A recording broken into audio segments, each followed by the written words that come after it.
Welcome then to Eurosport's coverage of this, the time trial, team time trial stage 3, Mayenne-Alengon, covering 67 kilometres today. And the riders out on the road. We're looking here at the Kelme team, who are the first team to start at 2 Central European time, 1. Few people watching back in Great Britain. The two time checks along the way. The first one will be after 22 kilometres at Luc-Fougères, and the second time check after 42 kilometres at Saint-Paul-le-Gaultier. So bringing those time checks as the race proceeds, and as ever in time trialling, the faster people are going to start last off, and so we're going to see the early people falling by the wayside, unless of course, like we had with the prologue on the opening day on the Saturday, when of course it absolutely tumbled down with rain and we had all the problems with the riders falling up. But today, no problem at all with that. We've got some beautiful conditions here for the riders. I've been on the course as well. It's a low couple of twists and turns inside some of the towns. There's no problems like we had with the prologue time trial at all, and a lovely day indeed. So an absolute perfect day really for team time trialing. And along the side of the course, all the way through, we have a massive crowd that have gathered to watch this battle between the teams. And well, here we are lining up with the next team to go from the Carrera team. And just a minute, I'm sorting out there's cables for Stephen Roche. We seem to have got them in a bit of a twist. We must be doing knitting with these at the moment, Stephen. But there we are. As the Carrera team are underway now.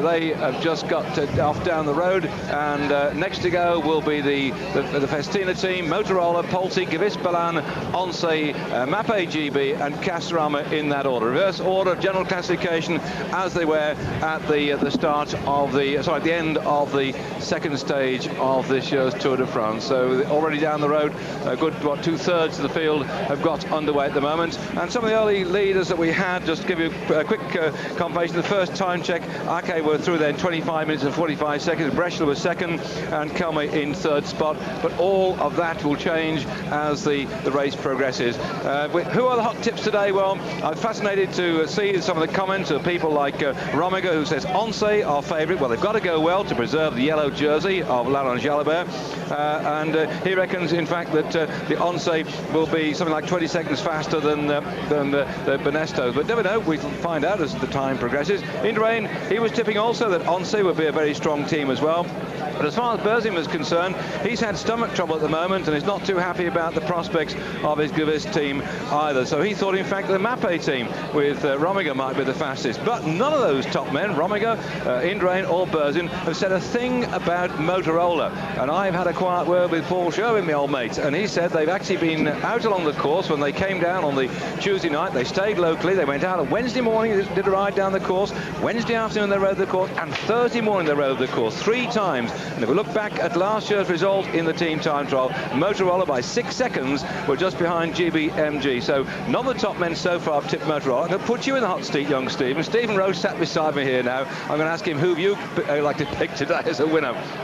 Well, I think today the first team is going to be ONCE, the same as everybody else thinks.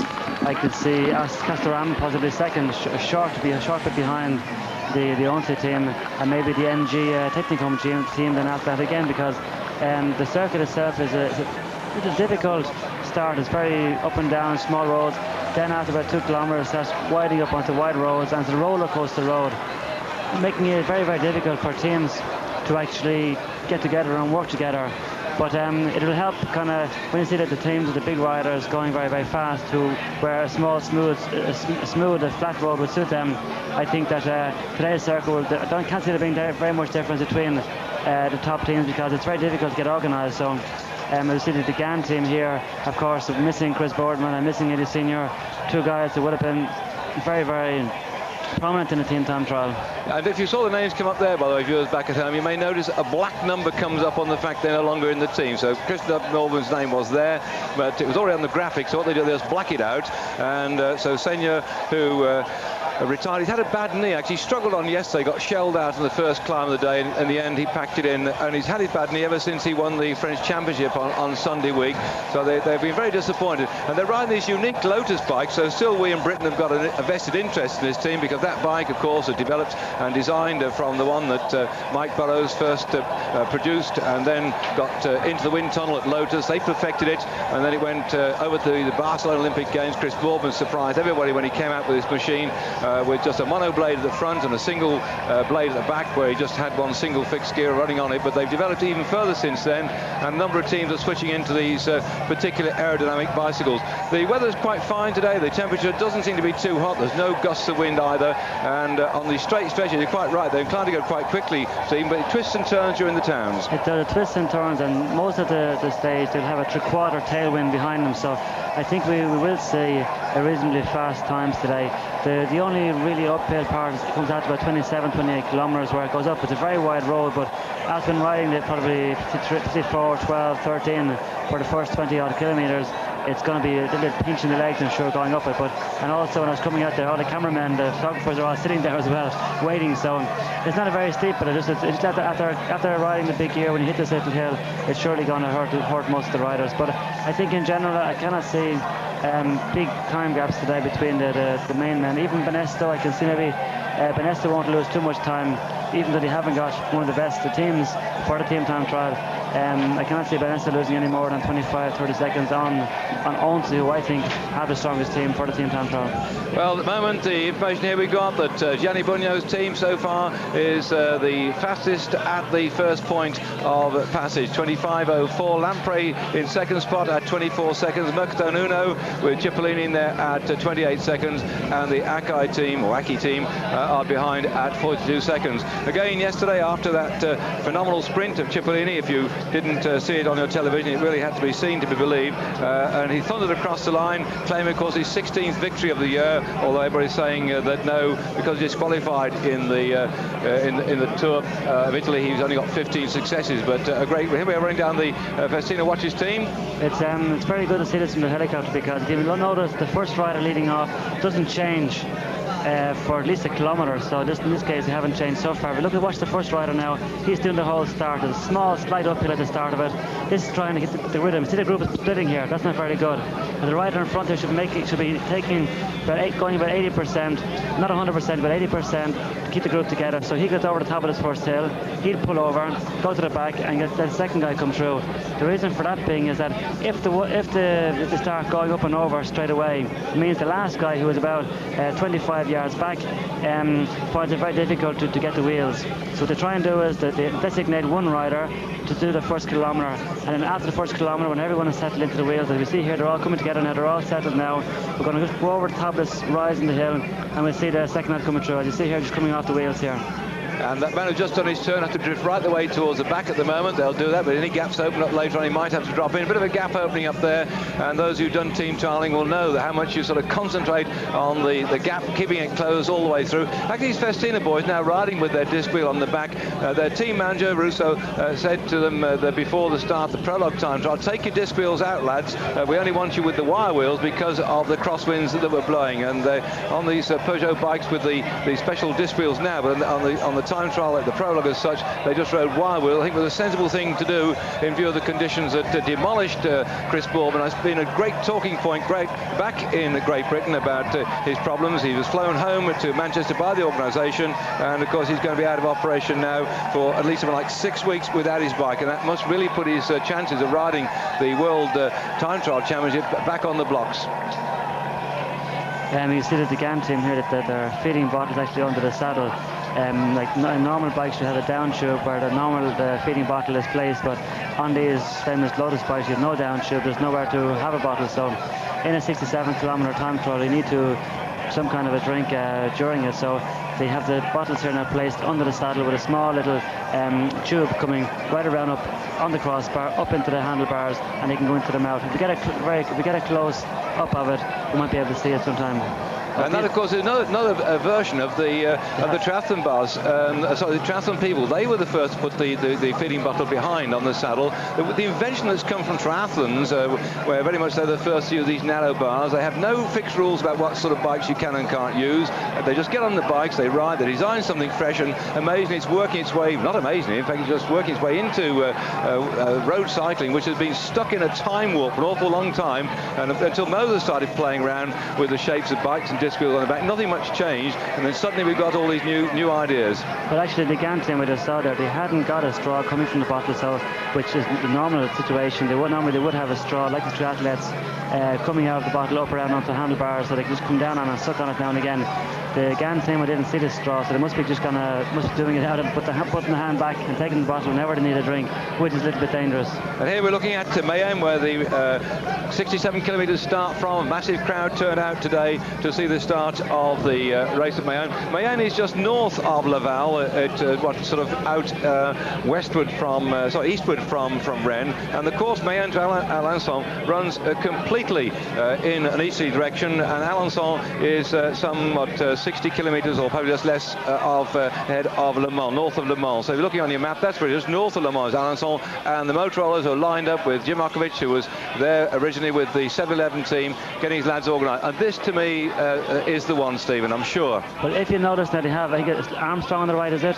He's your first man. Look at the way the group is tapered back right from right to left here on your screen here. The right-hand man here, he's the man that they've decided is going to lead off. So you'll see, once they start off, if we get a view from a helicopter, you'll see the man in the right here will lead off for about the first 500 yards or for the first kilometre. And of course in this team they've got Perron, who was 3 times a member of the Italian gold medal winning team in the team time trial. He's a junior team time trial champion, and then he switched into the senior ranks as well. He's riding with this team, so I think we're going to get somebody pretty quick, because also in there is Britain's Sean Yates. And I did see in this town of Mayenne, as they set off, some people from the Icknield Road Club. There's Malcolm, Joy, Samantha and Abby Ross there from the Icknield Road Club, all supporting Sean Yates, their banner. And they'd also got this big Union Jack, not only with Sean Yates' name upon it, but one which also said, "Get well soon, Chris." So Chris Boardman, you're watching it at home, they've adapted the banner for you. I don't know if our cameras will pick it up there, but the Ross family from the Icknield Road Club are out there waving that this morning, and they're certainly supporting Sean Yates in this Motorola team now out on the road. All 9 men still complete as far as they're concerned, whereas the GAN team, that we've already seen on our screens, are down to 8 men. So on a course like this, you need all your 9 men. They've got to go on song as well. And one team which, for my opinion, is going to absolutely struggle if we see them on our screens, has got to be Telecom ZG, because this morning I was talking to Peter Voigt, our German commentator. He had dinner last night with the Telecom team, and he said that in fact the Telecom, the 6 riders, wanted to go out this morning. We'll do 50 kilometres fast training and then go to the start. The ZG boys said no, we'll go 30 kilometres slow. So they've gone in 2 different directions this morning to go training, and they're going to try and ride together. The mind boggles. So in fact, we haven't got 21 teams in this race, we've got 22. We've got the other ones, and we've got the ZG and the Telecom, 2 separate teams by the sound of it. And yesterday Zabel got cut back in that separate group. You know, they split into 2 parts yesterday, and his team manager Walter Godefroy didn't have to give him some stick for following the wrong wheels, because Nelson got back there too. But what happened, evidently, the Mercatone Uno sent about 4 riders up the road with Cipollini and dropped another 5 back on the front, and they all slowed down. That split, they just slowed on the front, and they went jumping around these blue jerseys looking for Cipollini. He'd gone down the road with 4 other men, and that was it, and they just put it across the rest of the field. Amazing. These things happen in cycling, especially when you have the crosswinds that was there yesterday in the final, very, very open roads. But here in the team time, we see the Kelme team here. Kelme is actually one of the longest sponsors in cycling. As far as I know, it's their 14th year actually sponsoring cycling. They're the longest sponsor in cycling. Well, just checking then the times. If you're switching on your telly now, MG Techno Gym, the fastest team at the 22-kilometre point, a time of 25:04. Lampe were back in the second spot, 24 seconds in arrears. Mercatone Uno, 28 seconds in arrears, and Aki were Aki at 48. This AKI, Steve, like you're having trouble. Aki or Akai, because there's on an Italian clothing manufacturing company. Yes, well, you say in English you say Akai because I sounds like an I, but in Italian or in French it's an I sounds like a knee, so you say Aki. Right. So that's really why it pays is. your money, it takes your choice. Yeah. Depends where you are. Yeah. But by the way, Stephen, just as we're starting on this thing now, we've got a lot of good teams yet to come. We've got quite a number of Italians out there listening to this program. Would you just like to say good afternoon to me? You're very fluent Italian, and welcome to the race today. Buongiorno a tutti amici sportivi d'Italia. Siamo qui a Tour de France 95. Siamo contenti che ti ascolti noi e spero che ti trovi al fine del tour con tanti ricordi di questo Tour 95. Thank you. Keep going. Thank you. As they've now finished in 1:18.11, the Calme team, the first team to finish. 1:18.11 is their time here. And Stephen opening up the program for us all. Please, coming into the program with some Italian. I know we've got lots of Italians out there listening to our program, and we've seen a bit of trouble here with the Novell team. Yeah, he's as they're getting dropped off a little bit, but maybe he might have had mechanical trouble. We don't really know. It's Eddie Bowman, so they would wait for him, because Eddie Bowman's being one of their top riders. They wouldn't just go away and leave him, so he must have had some mechanical trouble. As you can see, he got on. Here we are. We see what happens. Might see what happens. Yes, he punctures. Yeah. He's coming to a halt. Rear wheel. Slow motion. Yeah, he must have got a puncture, because Eddie Bowman's normally would never get dropped, because he's one of the best riders on the Novell team. 54 kilometres, the riders here we're looking at are those of Chazelle, MBK, Koenig. As I told you yesterday, Koenig manufactures snow chains. The sun has come out today, so no need for those at all.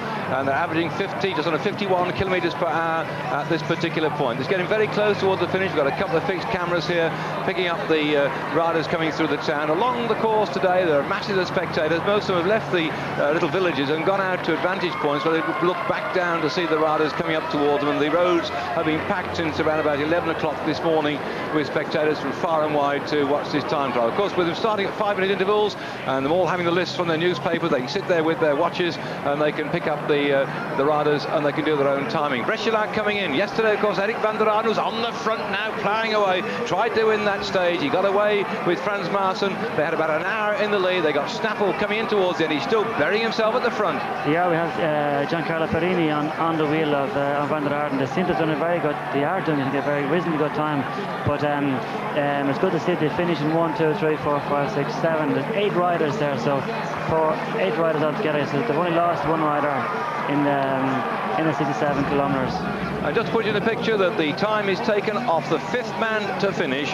The 5th man to finish where the time is taken, and all riders in the team are credited with that 5th man's time. Those who are shelled off the back then are given the 5th man time of, I think it's the average or the slowest. I forget, I'll just check it out for you now anyway, but you have to finish in a certain time scale as well, a gap between your own team, otherwise you can get eliminated from the race. But that doesn't normally happen, although we have had in the past 1 or 2 riders had problems in team time trials. Not made it to the finish. I won't mention that again, Stephen. Promise. Yeah. Like I see the Brescialat team here are doing a very good. Look at the time towards Kelmy. They're over 2 minutes. They will be over 2 minutes faster than the Kelmy team. Well, the first time check, they were around about 51 seconds faster. They've continued right through here to finish in 1:16.06, and that is the Brescialat team. I just see the times are reasonably fast, 52 kilometers an hour average speed for the stage, whereas the recommended time, or the proposed time initially was 50 kilometers an hour. So the 3/4 tailwind on most of the stage is helping get good fast times up. Well, the Brescialat team here just coming across the line then said the fastest time so far that we've got today up there. That's going to take, I won't say a lot of beating, but it certainly is a nice little target for the rest of them to go. And when you look at their team, though, there are 8 of the team members are Italians. Only Eric van der Aarden from Belgium. And here they are: Parenzano, Dotti, Lanfranchi, Lecce, Manzoni, Milesi, Perini, Radeli, and Eric van der Aarden, who've just ridden themselves almost to a standstill. The Italians are so good at this team time trial. And over the years, they've been dominating the amateur team time trial, which is now gone from the World Championship as such. But nevertheless, they certainly know how it is to go, and they've just shown it there. It looks to me like Novell are not really all that cohesive at the moment, though, and they were giving rundown on the riders in that team. Maassen, the man who went away yesterday to try and win the stage, young Van Vom, Deco Of course, we had him in action on that stage up to Lannion, trying to win the stage as well. And here we are with the Novell team, who are still going to look for stage victories. I wouldn't have thought this is going to be one of the ones they really want to search for, but the Word Perfect team that they came out of finished 10th last year in the time trial when we covered 66 kilometres from Calais to the Eurotunnel. That was a much more trickier course. We're looking already at that time of 1:16:06 that Brescia had put up last year over the Calais Eurotunnel, 66 kilometres. GBMG, remember this is just 1 kilometre shorter. The winning time was 1 hour, 20 minutes and 31 seconds. An entirely different sort of course and an entirely different result there. Word Perfect in 10th spot. GBMG won it last year. Motorola was second by 6 seconds. Banesto third by 18 seconds. And here, time checks show at the second checkpoint that already Lampe are 35 seconds ahead of the fastest team we had so far, Brescia, but Mercatone Uno Seiko have yet to arrive. Well, the team of Lampe are a very, very good team with Fonriest in it. So I saw them this morning warming up, and they impressed me because they were already practically in full flight when I met them about an hour before they started. So everybody's talking about, well, you're talking about Motorola, everybody's talking about ONCE, but nobody's talking about Lampe. So I thought to myself, well, here's a team that nobody's talking about, and they could do a very good ride because Fonriest's team is normally very well organised, and normally very they combine very well together. So I think Fonriest's team, the Lampe team, could do reasonably well today.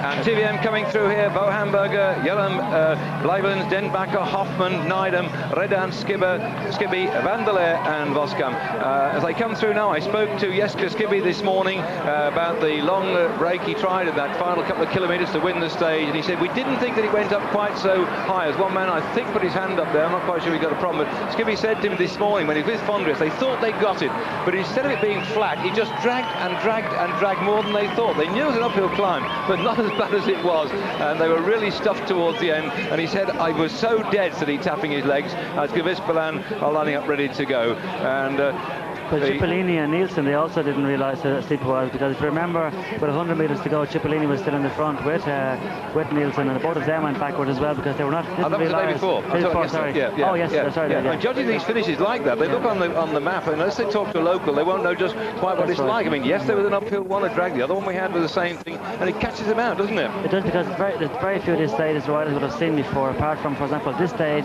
Some of the riders would have seen it once or twice. The individual time trial stages, they would have seen it once as well, and possibly one or two of the mountain stages they'd have gone out and seen the final climb.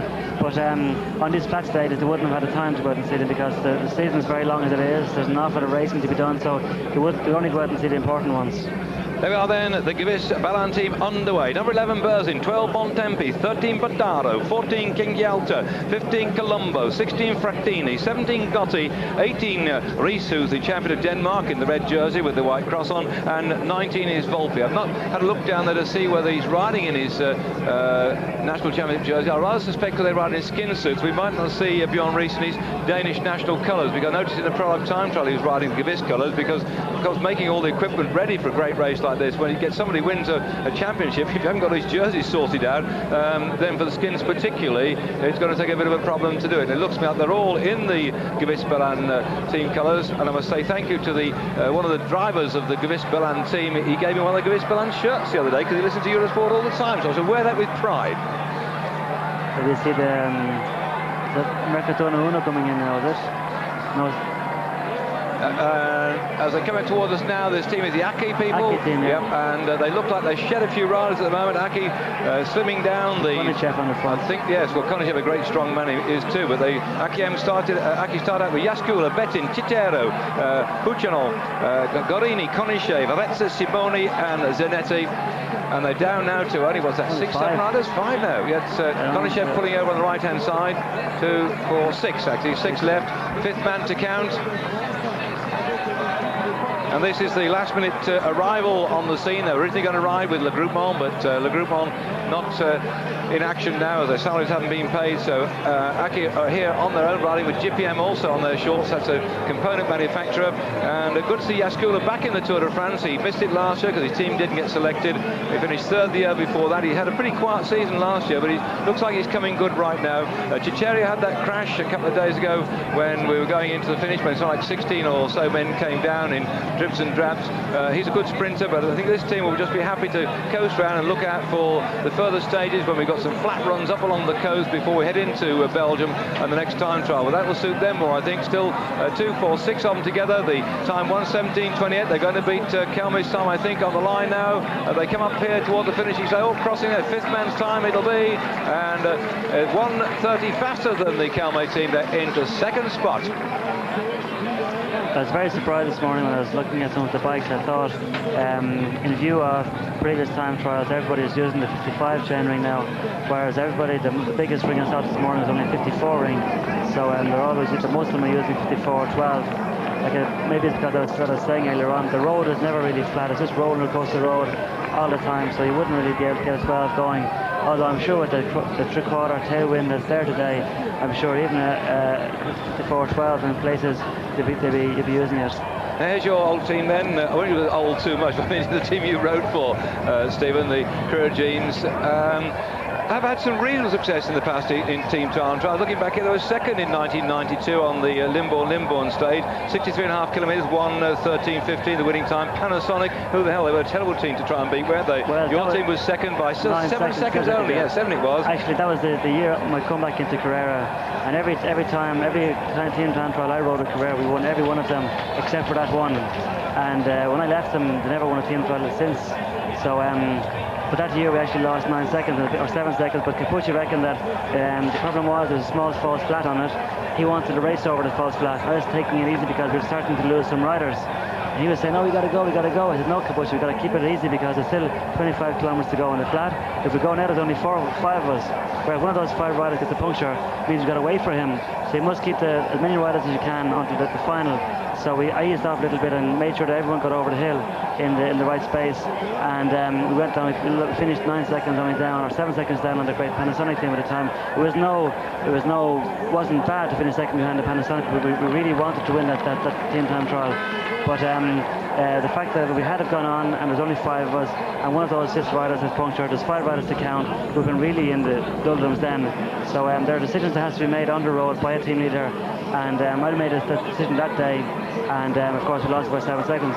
Well, you probably hit me later for reminding me of your disaster that day. I called it disaster 2nd place, but just by those 7 seconds. ONCE on the line now, giving a rundown on the riders there in this team. Jalabert, Royking, Brunil, Diesabala, Mauri, Rincon, Rojas, Stevens and Zoli. Now then, the yellow jersey here on the shoulders of Jalabert. If you haven't caught up with it from your newspapers this morning, he collected the bonuses on the sprints yesterday to take him into 1st place overall in general classification. He's just 5 seconds ahead of Laurent Brochard of Festina, 12 seconds ahead of Bruno Thibault of Castorama, 22 seconds ahead of Jackie Durand, also of Castorama in 4th place, and Castorama got Thierry Long in 5th place at 24 seconds. So they've got a lot to ride for, the Castorama team, and I think they'll go down with all guns firing today. But ONCE will do a great ride to support Laurent Jalabert. They also have Melchior Mauri in 6th spot overall in general classification, 25 seconds behind the Jalabert,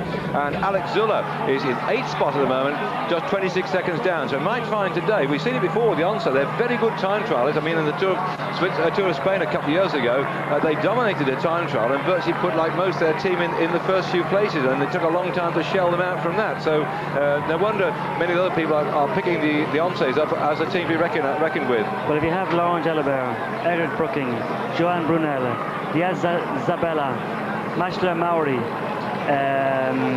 Neil Stevens and Alex Zull in your team, that's 7 out of 9 riders who are very, very good team time trialists. I think it's quite normal that people reckon that they will be could be a winning team today.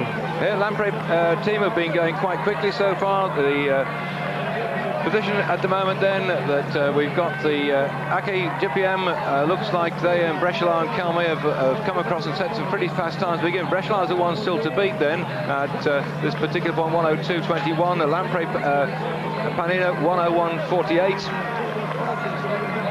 Coming through that time check, and Lampe have gone into the lead there. So Fondris has got the whip out with his riders. They're getting toward the closing stage of this ride now. I wonder if Lampe can push themselves up into the the top spot as the Chazelle team come in. Well, Chazelle actually at the moment maybe not too happy with their overall performance, but I do see that Jean-François Bernard is lying 52nd spot at 1 minute 11 seconds down, so he might be coming good, just the right time for the team which is ranked about 26th in the world, and they got into this race very much, I think, because of the French, but that was bad, wasn't it? Yeah. It's bad here. So Jean-François Bernard now, and he's actually putting the power on too much here. You see, splitting the group up. There are only 5 riders, and it's split up here, so he must look under his arm, look around him, and realise now that his teammates are not there, because there are only 5 and time is taken on the 5th man. There's no point in him finishing on his own. The team is easing up here now. He has to ease up. It's always the same at the end of a team time trial like this. Your legs are very, very sore, and you get someone who's giving you a final burst just to get the last couple of hundredths of a second, a couple of seconds here. So everyone gives it their maximum, but some of the riders are on the maximum for 10 to 15 kilometers before that. So when the power goes down, the elastic just breaks. Chazelle coming up, you can see the clock down there, 1:18.13. It'll show their ranking as they hit the line. It's the 5th man. In fact, they're just going to finish 5th, and their time for Chazelle then 1:18.22 at the moment. Put him in 4th spot. Average speed of 51.297 kilometers per hour. It looks like thirsty work. They're grabbing those drinks very quickly indeed. Well, it is reasonably warm today. Even though there is a little bit of air here, it is reasonably warm. And after a long time trial like that, they wouldn't have been able to drink so much on the road, because you can see the position they're in. It's very difficult to get a bottle up from your bottle cage. So they wouldn't be drinking like every so often. They only drink a small little sip now and here and there. So when you get to the finish, the first thing you want to do is get a drink. So 1 hour, 18 minutes and 22 seconds of effort for the Chazelle team. And we're out on the road with the Carrera Jeans Tassoni team, riding with the Campagnola rear disc on them, a slightly low-profile type bicycle. Well, they are riding very, very good. You see, they're all in one line. They're pulling across the left side of the road because the wind is coming from the right here. So what they do is they put across, the front rider pulls across to the left, so he gets sheltered, and coming back down the field, coming back down the line again. So the Carrera team then of number 21 is Pantani, number 22 Barbero, number 23 Bertolini, number 24 Chiappucci, number 25 Chiesa, number 26 Siboni, number 27 Sierra, number 28 Zaina, and number 29 Zberg. So mainly Italians, but Sierra comes from Venezuela and Zberg is as a Swiss rider. Back then with the ONCE team. Well, I think today the Carrera team have not got a chance of winning really, but when I spoke to them this morning they were just saying, well, what we really want to do is limit, and if we can limit our losses on Banesto and on ONCE, then they'll be very happy, because they know themselves that they've no great motors, they've no great steam engines in the team. They're all fairly good riders, but nothing really super for team time trials. There's no big elements like Johan Brunel or Eric Brooking would be in the ONCE team. So all they've got to do is try and stay together, keep it as fast as they can for as long as they can, and just hope not to lose too much time on the winners. ONCE team then, I mentioned earlier on, Jalabert is the overall leader in the yellow jersey. There he is, number 61. He leads on the general classification. The other ONCE riders, well placed event.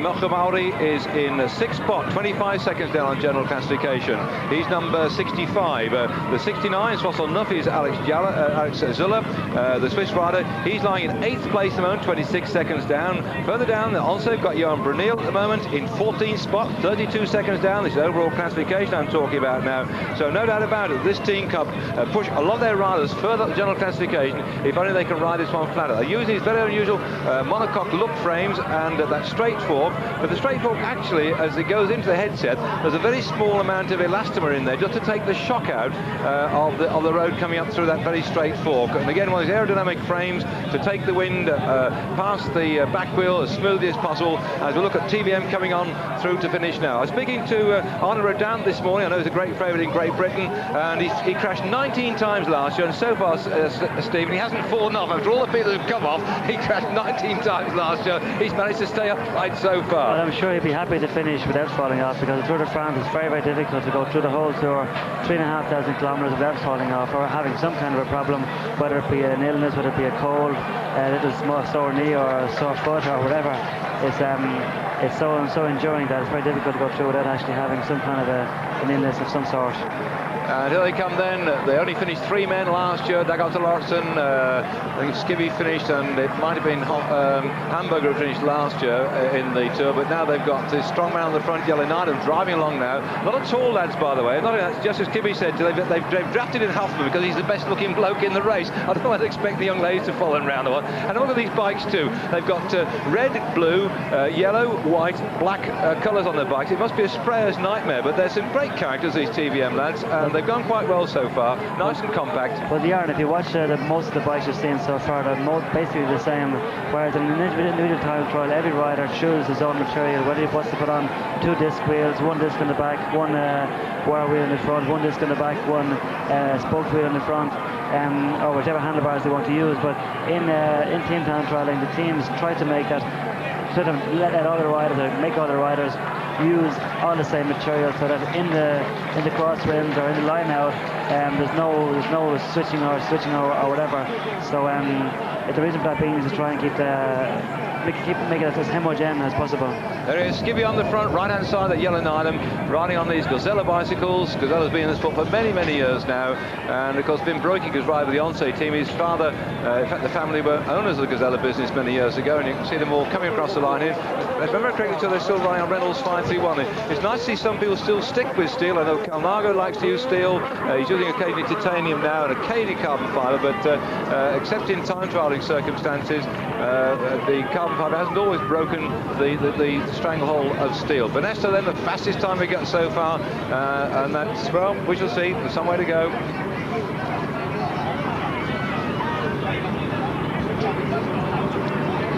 The Festina team here, of course, have everything to gain today. If they can put Laurent Jalabert into the lead. Of course, it's practically impossible to beat the ONCE team, but they have the hope of beating the ONCE team, and maybe by putting Laurent Brochard to the lead today. Brochard only 5 seconds behind Jalabert, so they could beat the ONCE in the team time trial. Brochard could take the jersey.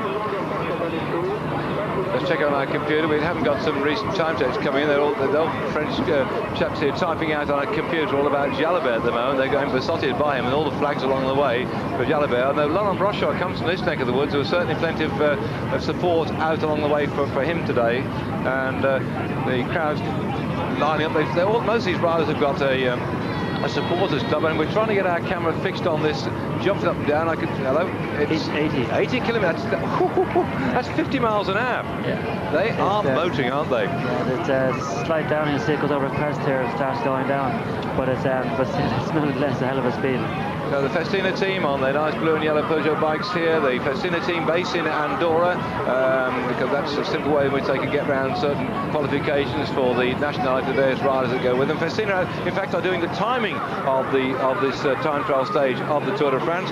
And when they get to the second of the time checks, in fact, they needn't look at their Festina watches or at the computer, because right alongside the big banner over the road, which shows they're going through the second check, is the clock outside the town hall. It's amazing how the banner is positioned just above this clock. I don't know if we get a shot of it on the way in towards Alençon, but there it was for them all to see, if they can see through the blood and the stars, because it's getting very close towards the finish, and some of these chaps are going to push themselves very hard indeed.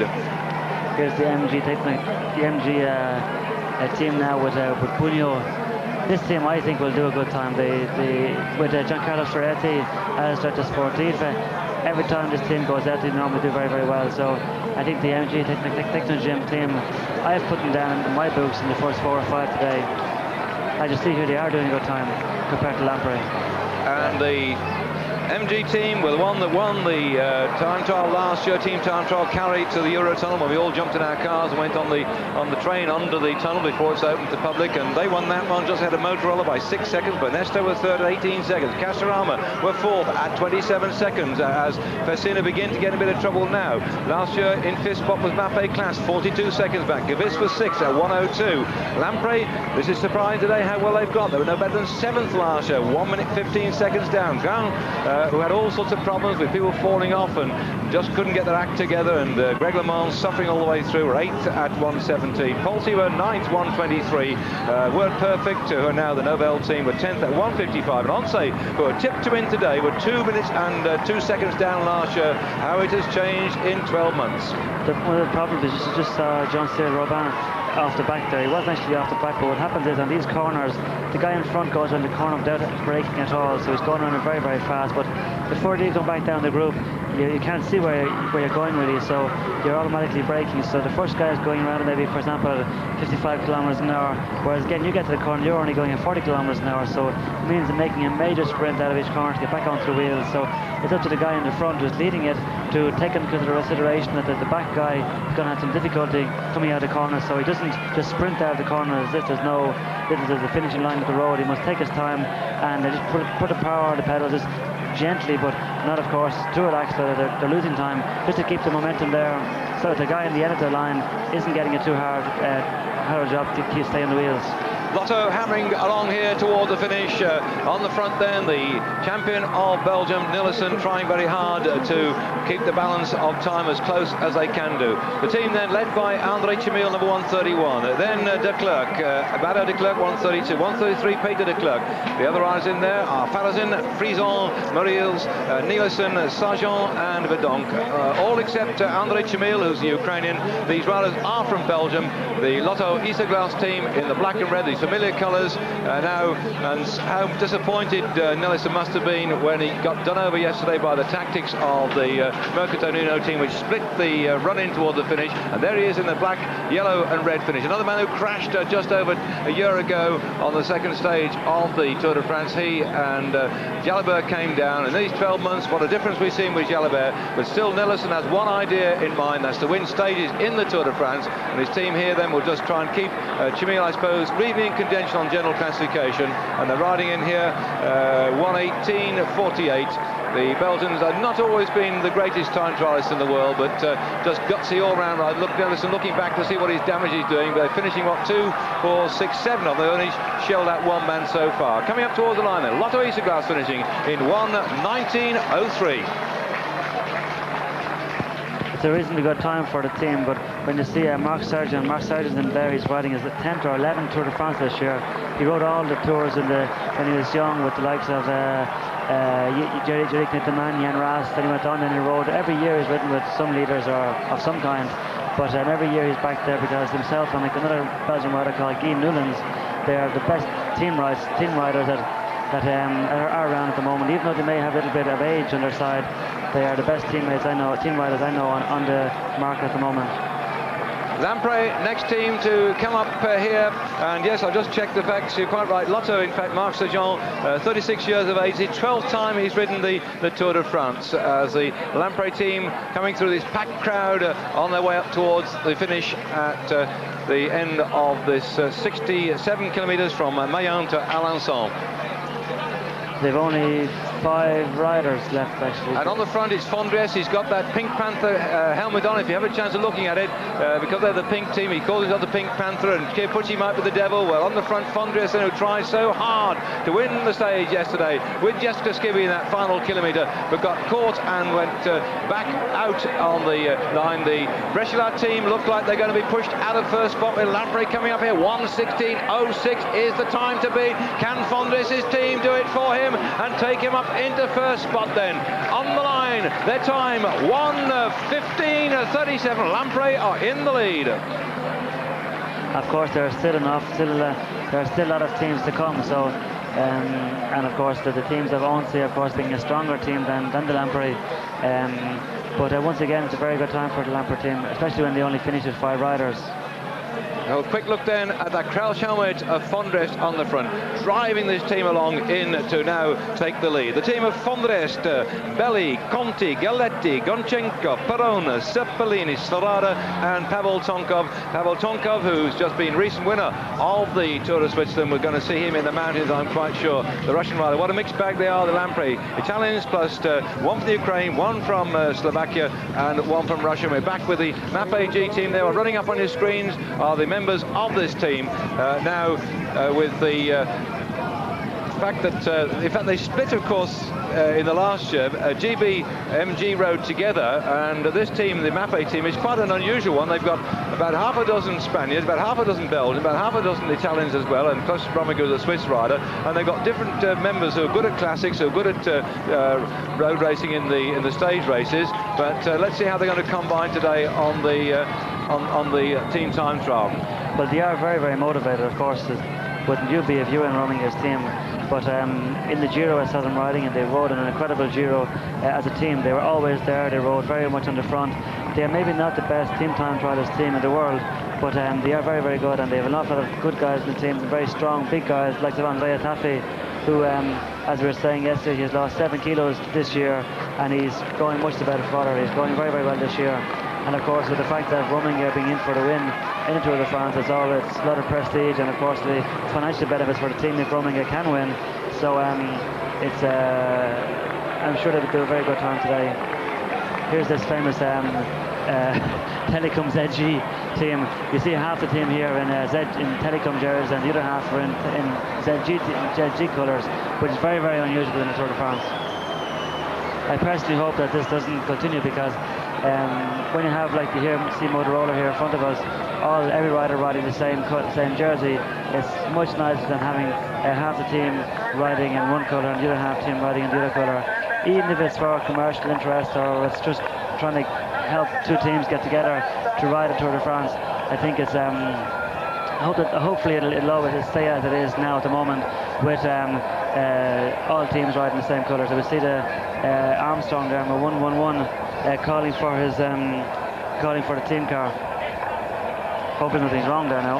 That's your position there. Just flashed it up of the position overall on the finish line at now, with the Motorola team. As I was saying earlier on, if you just switched on, they've been over this course. They drove down Tuesday night, stayed locally, went over it on the Wednesday in the morning, Wednesday afternoon as well, and then they went and rode it again on the Thursday morning. So the team here for Motorola, well motivated at the moment on this ride in towards the finish. We've got some of the times here for you at the 22 kilometre point. Motorola went through in 25:30 as such, and having a quick look to see how that compares with the MG team. Went through 22 in 25:04, so in fact Motorola were just quite slow at that 22 kilometre point. MG technically posting the best time at 22 kilometre, 25:04. Banesto were just 4 seconds in the rear. Lampe 24 seconds back, Motorola 26 seconds back, so still MG Techno Gym just ahead of Banesto. And as yet we're not getting any good times out of ONCE, which is rather surprising. We might have seen them showing, but the ONCE team, let's have a look now. In fact, yes, they are not in the top 4 at the moment, but of course it's early days yet at the moment. 22 kilometres is a key point then. MG Techno Gym were in the lead by 4 seconds from Banesto, 24 seconds from Lampe Pinar, and then 26 seconds Motorola, and Festina 27 seconds behind that. But the ONCE team it's not quite unusual. We haven't seen them doing good time for the moment. Normally they are a team that are very, very homogeneous. They start off reasonably fast. They're actually giving it everything, but they do finish really, really fast. I've seen them in previous team time trials coming through at the last minute, and right from practically from a little under halfway, you just take off, and which is not a bad way to be, but you've got 67 kilometers. You have to be able to gauge yourself and your team on that over the distance. And here then, Mercatone Uno coming up towards finish right now. These are the team that got that man you're seeing go through. He's also got a crash out with the decorator. It looks like, I suppose, they call him the Lion King. We have a good look at it. We might see, in fact, he's got a lion painted all over his crash hat, having got the stage victory. Then Cipollini with his hair flowing out behind that very special crash hat. What a character that man is. They've got a very, very strong team indeed for winning the stages, and they're coming then towards the finish man. The team then are Mario Cipollini, Donati, Fagnini, Fina, Alelli, Martinello, Petito, Poli and Politano. And people like Eros Poli have ridden in the 100 kilometre team time trial for Italy, represented them and taken medals in his time as well. But I don't think the rest of the team have got quite the same sort of quality, although they are look like they're finishing most of their team at the moment, and they're battling here to try and take over the third spot from the Aki team. On the right hand side, Cipollini, and here they come then. Let's see if they're going to beat that 1:17.36. They're going to get it. So Mercatone Uno Psycho moving in the third spot, 1:16.28.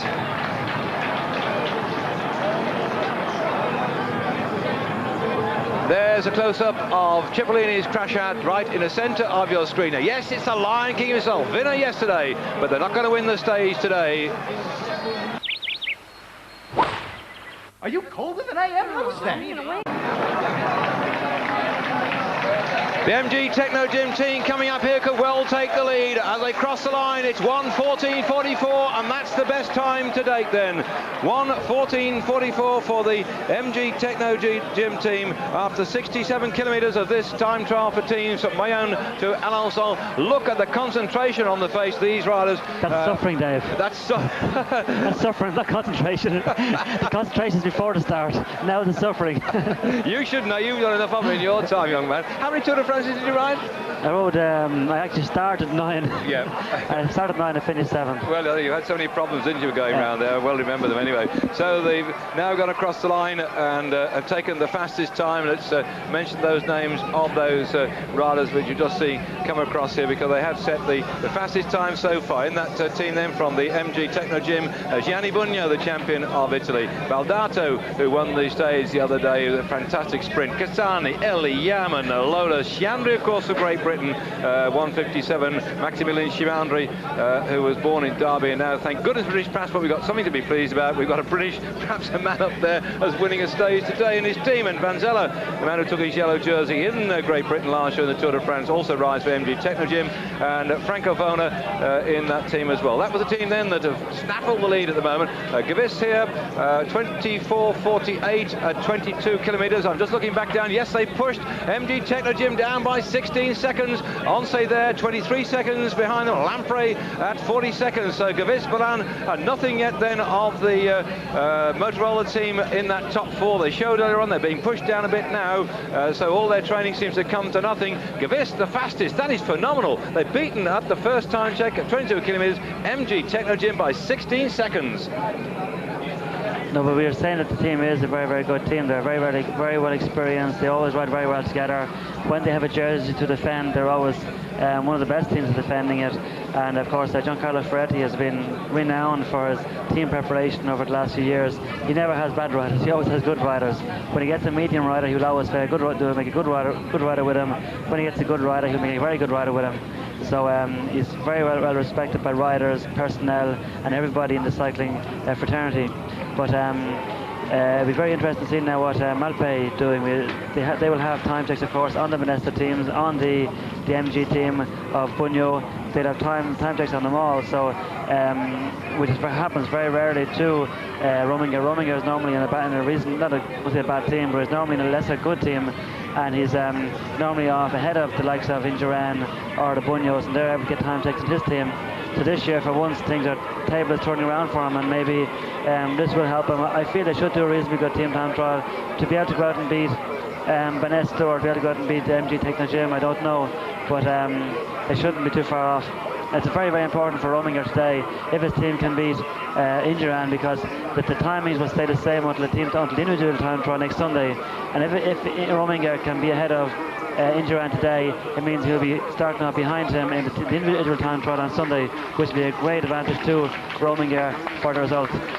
Well, the position at the moment on general classification, taking up the point that Steve was just making, that Miguel Indurain this morning was 34 seconds behind Jalabert, and Rominger just 29 seconds. So there is in fact just 5 seconds separating Rominger with the Mapei team and the Banesto team of Indurain. See how close it's balanced at the moment. Watching the GAN team come in right now, and also with Jalabert, you see that if in fact the Mapei team we've just seen going so well, they are Rominger's only 29 seconds down on Jalabert, and I'm just looking at the time. That difference between ONCE, in fact, unfortunately, Mapei haven't shown up on the first time check as such. They're going to have to come good a bit later on. So ONCE at the moment trailing Banesto by just 3 seconds, and that battle in between Indurain and Jalabert, there's only 3 seconds in it, so he's only going to snip back a little bit at the moment. The MG Techno Gym team, the best placed rider that they got overall on general classification, looking down the little list here at the moment, was a fair bit down, so they're not going to challenge, I think, for the overall jersey as such because their best rider is a long way down, says he, looking down the middle list here at the moment. Where have we the best MG Techno Gym team? Keep talking, Stephen, I'll find it. Well, apart from Bunyo is their leader, and we all remember the prologue the other day. He didn't do a very good time in the prologue, so I'm sure at the moment Bunyo is possibly one of the best placed riders, but at the same time he didn't do a good prologue, so he'd be a fair bit down the general classification. What threw me, you see, is MGT is what I was looking for. It's MAG for some reason on our little sheet here, so they're putting it down as MAG, so it's There's MAP, there's MOT, there's MG. It's very difficult to... sounds like getting your MG car to the MOT. Exactly. And the Celitalia team coming in here. We had a quick little flash then at the nice City Hall behind in the background, and this is the mixed team of the Telecoms, and hanging on for grim death at the back then. By the way, the Colombians upstairs, they're going absolutely bananas now. They've got a rider to talk about. The radio commentators upstairs above us, they are something else. They can go for 2 hours like somebody's put a rocket up their backside, but they never stop and don't come down until the sparks have sort of finally extinguished, and they're going bananas now because they've got something to talk about. I'm not quite sure I can see little Cajito Rodriguez in there. I think he's buried in the midst of this little lot. Sensible chap, letting the big Germans try him along. Well, Rodriguez has had a couple of falls over the last few days. Actually, the day before yesterday he fell off 4 times. Yesterday he only fell off twice, but so far he hasn't been killed. But as you can see here, the mixture and the material that these boys are using. There's, you see, Lotus bike, we see a steel bike, we see another steel bike. Of course, they're aluminium bikes, and the Italians are on steel bikes. So it's and a Gecko on the back there, not riding. Isn't even riding a rear disc wheel. The other boys are riding a disc wheel. All day, actually. I'd say he has been. Like, if I was in his shoes, I'd have been sitting there, because those big German guys go very, very fast. And the German riders then from this team: Ralf Aldagudo, Bolz, Jens Hebner, Olaf Ludwig, and Eric Sabel, the very fast sprinter who got shelled out yesterday, just missed that little break towards the line. The other man from the Telecom team is Vladimir Pulnikov of the Ukraine. They cross the line now, and the time of 1:16.25. It's a reasonably good time now for them, because when they're only 1:41 down the leaders, but they're finishing in 4th place with a mixed team who have never ridden together before. It's been a great achievement for the MG Techno Gym team, for the Technicom team. The mixed team, yes.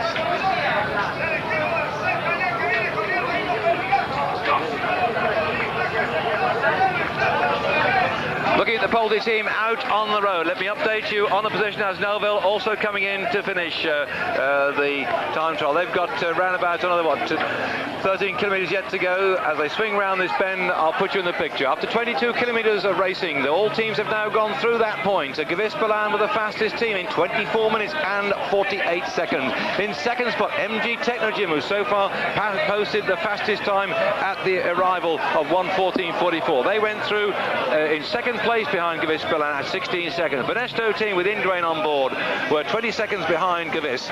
The ONCE team were 23 seconds behind Gavis, and the Lampe team 40 seconds. By the time we got to the 42 kilometre check, then Banesto there in the lead, 46.06. MG Techno Gym at 7 seconds, and Motorola begin to move forward, 24 seconds in third spot, Festina 31. But we haven't yet got the times coming up yet of Gavis Ban, because the Banesto team were fairly well up in the field. They're midfield to start, and so a lot of teams beyond Banesto, they're coming in now towards finish.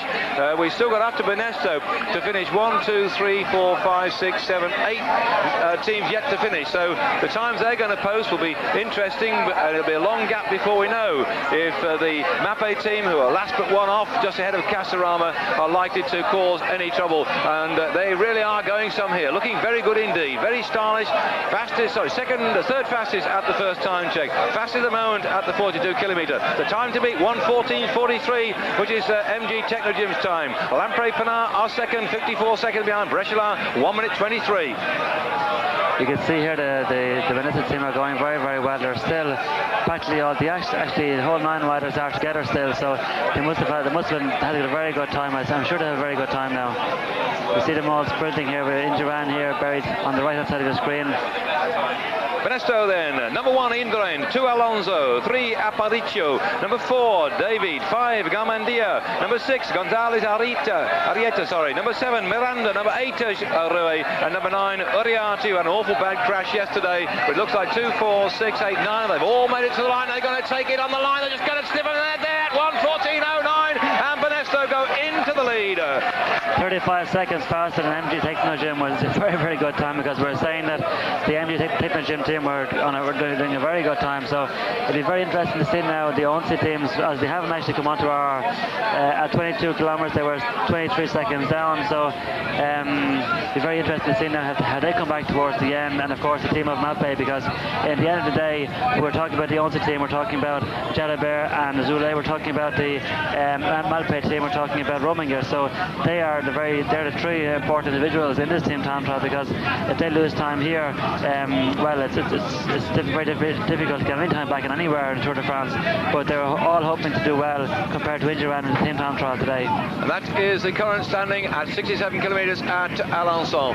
1:14.9. The battle is being fought out. And talking of battles, by the way, this was a town that was relieved during the war just 51 years ago, when General Leclerc came through with the second division of the French army and liberated Alençon on the 12th of August 1944. There's a lovely statue that these riders will go past just when they come into the town. It records all the victories that Leclerc and his brigade did. They came through the northern Africa, through Muzak, through Kufra, through Fezzan, through Tripoli, Tunis, and they set sail on the 1st of August 1994, landed up in Brittany, and came down to relieve Alençon on the 12th of August 1944. They had battle raised then 51 years ago, and of course General Leclerc then went on with his troops to march into Paris to relieve Paris on the 25th of August 1944, and that great statue out on the outskirts of Alençon commemorates that great occasion. The Polti team on their way through in to finish now, not likely to say tapping the side of his nose to challenge the judges in any way, but they're going to ride themselves into the ground, I think, just to try and keep their best placed man in contention. They've got some very good tour riders here in Uchikov, who start the season very well indeed, and Toshnik as well. We're looking now at the Castorama team. Yes, the Castorama team is a very, very good team as well. We have Deles Privas, Jackie Duron, Thierry Marie, Thierry Laurent, Madouas, Manine, François Simon, Gilles Talmont, and Bruno Thibault, who are very, very good riders themselves. And of course, the Castorama team, we heard the other day, were out on the Bugatti motor racing circuit training for this team time trial. In previous years, the Castorama team were always experts in this discipline. We have François Simon here sitting on the back here. All the riders this team are all very, very much experienced in team time trialing. Most of them would have been on the French national team time trial squad at one stage or another. And as the Carrera team come on in toward the finish now with Actually, seven riders on the road, yes. They've dropped one Carrera. They're just going back down that Castorama team, by the way. They are very experienced indeed. Amadas Cravers, 3rd time he's ridden the Tour de France. Jackie Durand, 4th time he's ridden. Thierry Laurent, 4th time he's ridden. Madoua, 4th time. Thierry Marie, 11th time he's ridden the Tour de France. Magnin, 2nd time. Simon, 3rd time. Just newcomer is Talmont, and Bernard, 2nd time. So they're very experienced, and I think you need experience in this big race, don't you, Stephen? You do. Riders like Thierry Marie are invaluable on a team. You must keep they're the boys that keep the things together. They're the boys that have ridden team time trials with Bernard Hinault, they've ridden team time trials with Laurent Fignon, with Greg LeMond, and they've won team time trials. So most of them they've been very, very close to winning them. So a guy like Thierry Marie's experience is invaluable to a team at this stage in the race, because of course they are hoping to keep Jackie Duron in there, and I'm sure like Jackie Duron has lost the jersey for the moment, but I'm sure the next few days going up towards Le Havre, Dunkirk, Liège, I'm sure we'll see more of Jackie Duron, because he's the kind of a guy who attacks anywhere and he's capable of doing long breaks, or he's always there waiting for groups to go away. So I can see Jackie Duron maybe even getting very close to getting his jersey back in the next few days. Looking at Gavis Ban, who were the fastest team through the 22-kilometre point in 24 minutes and 48 seconds. They were 16 seconds faster than the MG Techno Gym team, and the 42-kilometre time check shows that Banesto were fastest through there at 46 minutes. This team has not yet got through that point at the moment. If you look at Berzin there, and he's number 11.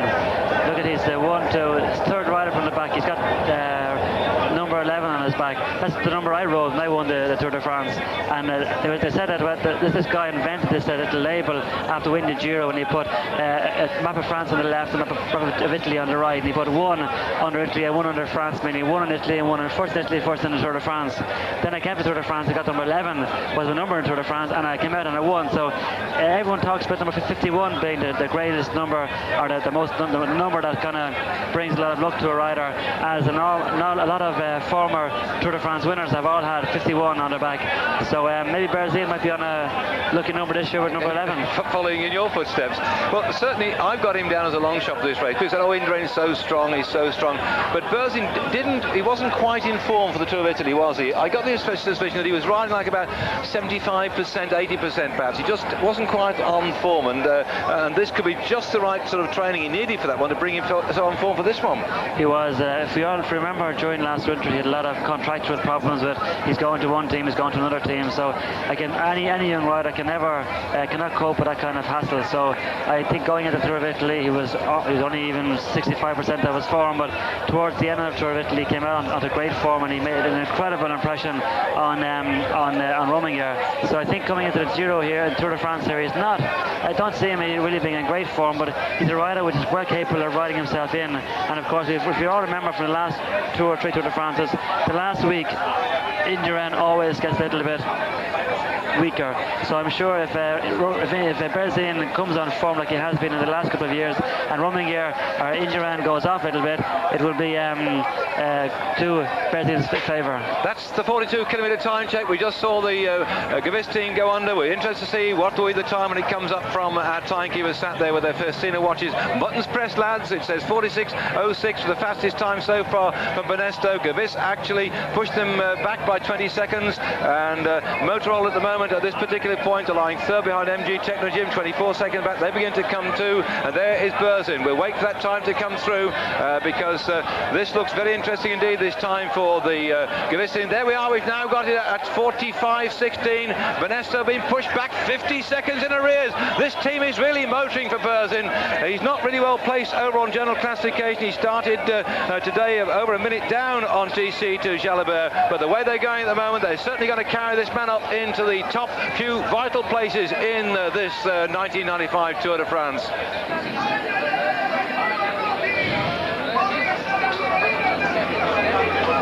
Festina coming in toward the finish. Well, their watches are timing this great race now, and the interesting thing so far at the 42-kilometre point, Gavis Ban have just gone through. Next to see, we'll see ONCE 5 minutes after them, then Mapei 5 minutes after them, but the Gavis Ban team have now pushed Banesto down into second spot, and Banesto currently are our race leaders on the finish line. Banesto came through in 1 hour, 14 minutes and 9 seconds, and if Gavis just keep going like that, they're really going to hammer Banesto, but goodness knows what's happening behind them with the ONCE and the Mapei teams. This is getting faster and faster as the Gone team coming in here, and if Chris, you're watching it at home, I'm sure you'd love to be out there with them. It's going to be part of your experience, a very painful one indeed to have that crash in the prologue.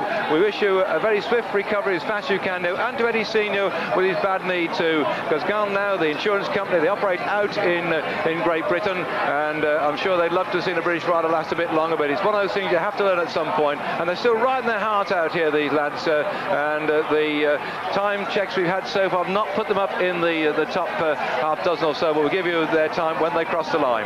But now with Boardman out of it, and yesterday Eddie Senior being out of it, there's nothing really left to ride for apart from try and get a good team placing. So it's this team where if they had Boardman and Senior riding with them, they would have been at 110%, whereas without those two elements, they're only riding at 75% because they kind of say, well, who are we riding for? What's the point? So it's quite understandable that they haven't been in the polls for the moment. But what a ride from the Gavis Ban team. Nobody this morning, talking to a lot of people this morning, none of them put them in as top 3 as favourites. But everyone put Mapei and everyone put ONCE, and for the moment they haven't even shown here. So unless they do a very, very fast final 25-30 kilometres, they're going to be even out of the first 3. So just goes to show you can never write anybody off.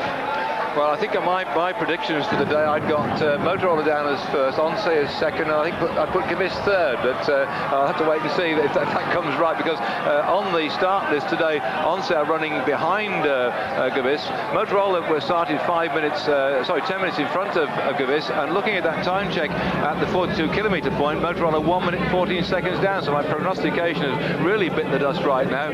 Don't take any of my tips and go down the bookers, you'll lose your money by the sound of it. But that's amazing. Motorola have been trying so hard to win this one. Only 6 seconds in arrears yesterday, last year on the team time trial. 1:14 back to Gavis Ban, who were the fastest 42 kilometres. And Banesto were at 50 seconds, MG Techno Gym 57 seconds, and Festina at 1:21. And still then the fastest team at the finish, 1:14.09, Banesto. But I think that's going to change as some of these teams start to ride their way in towards the finish. Talking time trialling, as we're looking here at the polka dot jersey of Simon in the Castorama team, on the way driving here, I passed on a tandem tricycle, steering and driving hard at the front.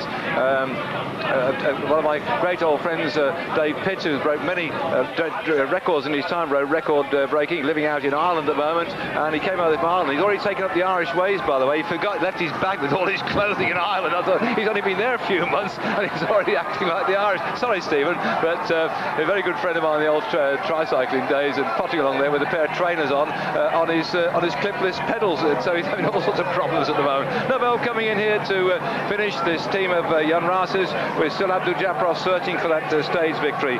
They're riding then toward the video. Abdul Japarov, Eddie Bowman's Eric Decker, who had that long lone break on the stage up to Lannion, got snaffled just towards the end, the winner of the Tour of Switzerland. Vladislav Yakimov, Franz Maassen, who had another attempt to win the stage yesterday. Fredrik Bonkassen, a sprinter who was also about 4th or 5th yesterday. Arbis Piskis, Leon van Bon, and Mark Wouters.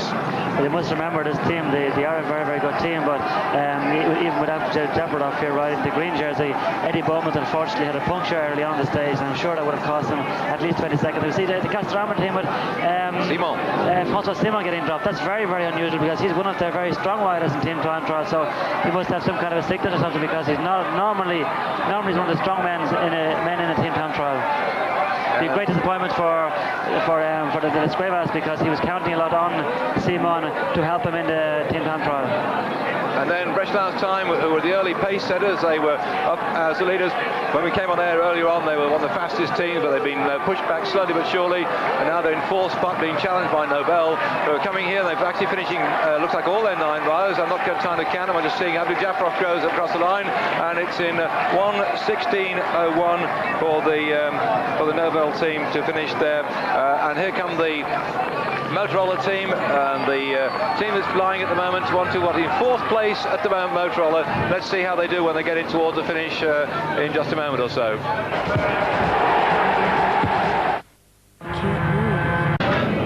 The ONCE team really are throwing down a challenge now to Banesto. They were lying in 4th spot after the first time check at 22.3 kilometres, 23 seconds down on Gavis Ban, who are posting some very quick times indeed. MG Techno Gym had been up in the lead on the leaderboard now at the arrival until Banesto came, or the second fastest. Banesto 20 seconds back, began to go quicker towards the end, but ONCE getting better and better and better, because by kilometre 42, Gavis Ban went through fastest in 45 minutes and 16 seconds. ONCE moved up in the 2nd spot, just 35 seconds down. That's good news for the yellow jersey Jalabert, because they've got to get ahead of Banesto and keep close to the Gavis Ban team, because Berzin is a threat in that particular team. So what an interesting battle we've got here at the moment. Of course, ONCE is concerned, it'll lift up people like Zuller as well on the general classification. Zuller this morning lying in 8th spot behind Jalabert, only 26 seconds down. But the Mapei team, who looked like they were starting fairly quickly indeed. We're still waiting some time checks from them, because they're the last but one team to go on the race now, and there's just 20 kilometres left for ONCE. They're looking better and better. They're looking better and better now. I was just saying earlier on, from previous experience, they're a team which get faster and faster as they go along, but still it's 35 seconds down on the Banesto for the stage. So very interested to see now if they're capable of getting back to 35 seconds. They will know themselves that they're actually 35 seconds down on Banesto, so they will surely do everything in their possible to get it back there. You see the arrival now of the Carrera team. We can't see how many riders they have there, but it can't be very many. This policeman has done a great job on the road, causing confusion to the cameras. There he is. 1, 2, 3, 4, 5, 6, 6 riders. Pucci started some of these Devil's Crash out, didn't he? Because look at this one here with like a sun god on the top of this one. So they're all now beginning to get their own types of helmets, aren't they, for identification? That's it. Even all the riders now have some kind of a decoration. The main riders, the leaders of the teams, I mean, you all have some kind of decoration on their hats at the stage. We haven't seen Carrera at all in any of the halfway points. So they're just riding here steadily. The best placed rider this morning on general classification then overall was Pucci, 21st overall, 40 seconds. It's the time of the 5th man that counts in the general classification, so there'll be quite a shuffling of the pack later on in the press room before we can be certain of the places further on down. But the yellow jersey on the shoulder of Jalabert and the ONCE team looks secure at the moment, the way they've been coming down here. And Carrera Jeans, yes, well, they're going to struggle a bit here, as you say, Stephen, in the days when you were either winning team time trials or finishing in second place. I had the misfortune to remind you about.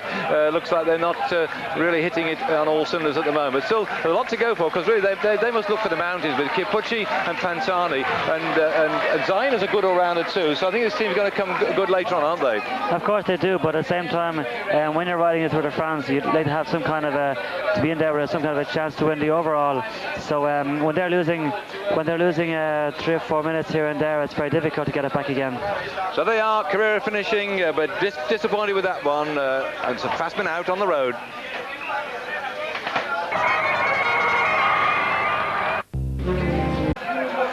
Festina, who are not only sponsoring this racing team here, but also are timing this team time trial. They are coming in toward the finish, and we've had a remarkable piece of information come through to us as these riders come on in. In fact, at the 42-kilometre point, the 6th team overall was Mapei, 1 minute and 18 seconds down on the Gavis team. This is going to catapult Berzin over Rominger by this rate of knots away it's going, Steve. That's a remarkable performance by not only the way Gavis are going, but Mapei seems to be really struggling. 1:18 down on the fastest time we got at 42 kilometres, and that was set up by Gavis Ban in 45 minutes and 16 seconds. ONCE was second at that point, just 35 seconds down. Banesto in 3rd spot, 50 seconds down. MG Techno Gym were behind them, 57 seconds. Motorola 1:14, Mapei at 1:18.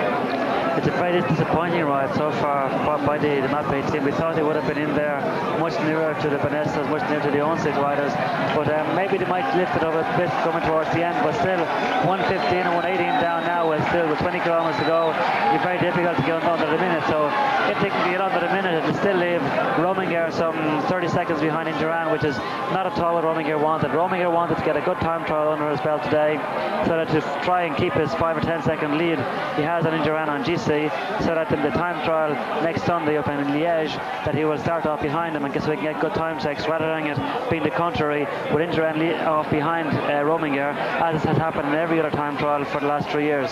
This is Gavis now. We were talking about this team, how well they're going, how badly Mapei are going. We watched Festina come in, but the importance of that you just saw there, 1 hour, 15 minutes and 31 seconds for Festina, who are lying 3rd at the moment, is Laurent Brochard.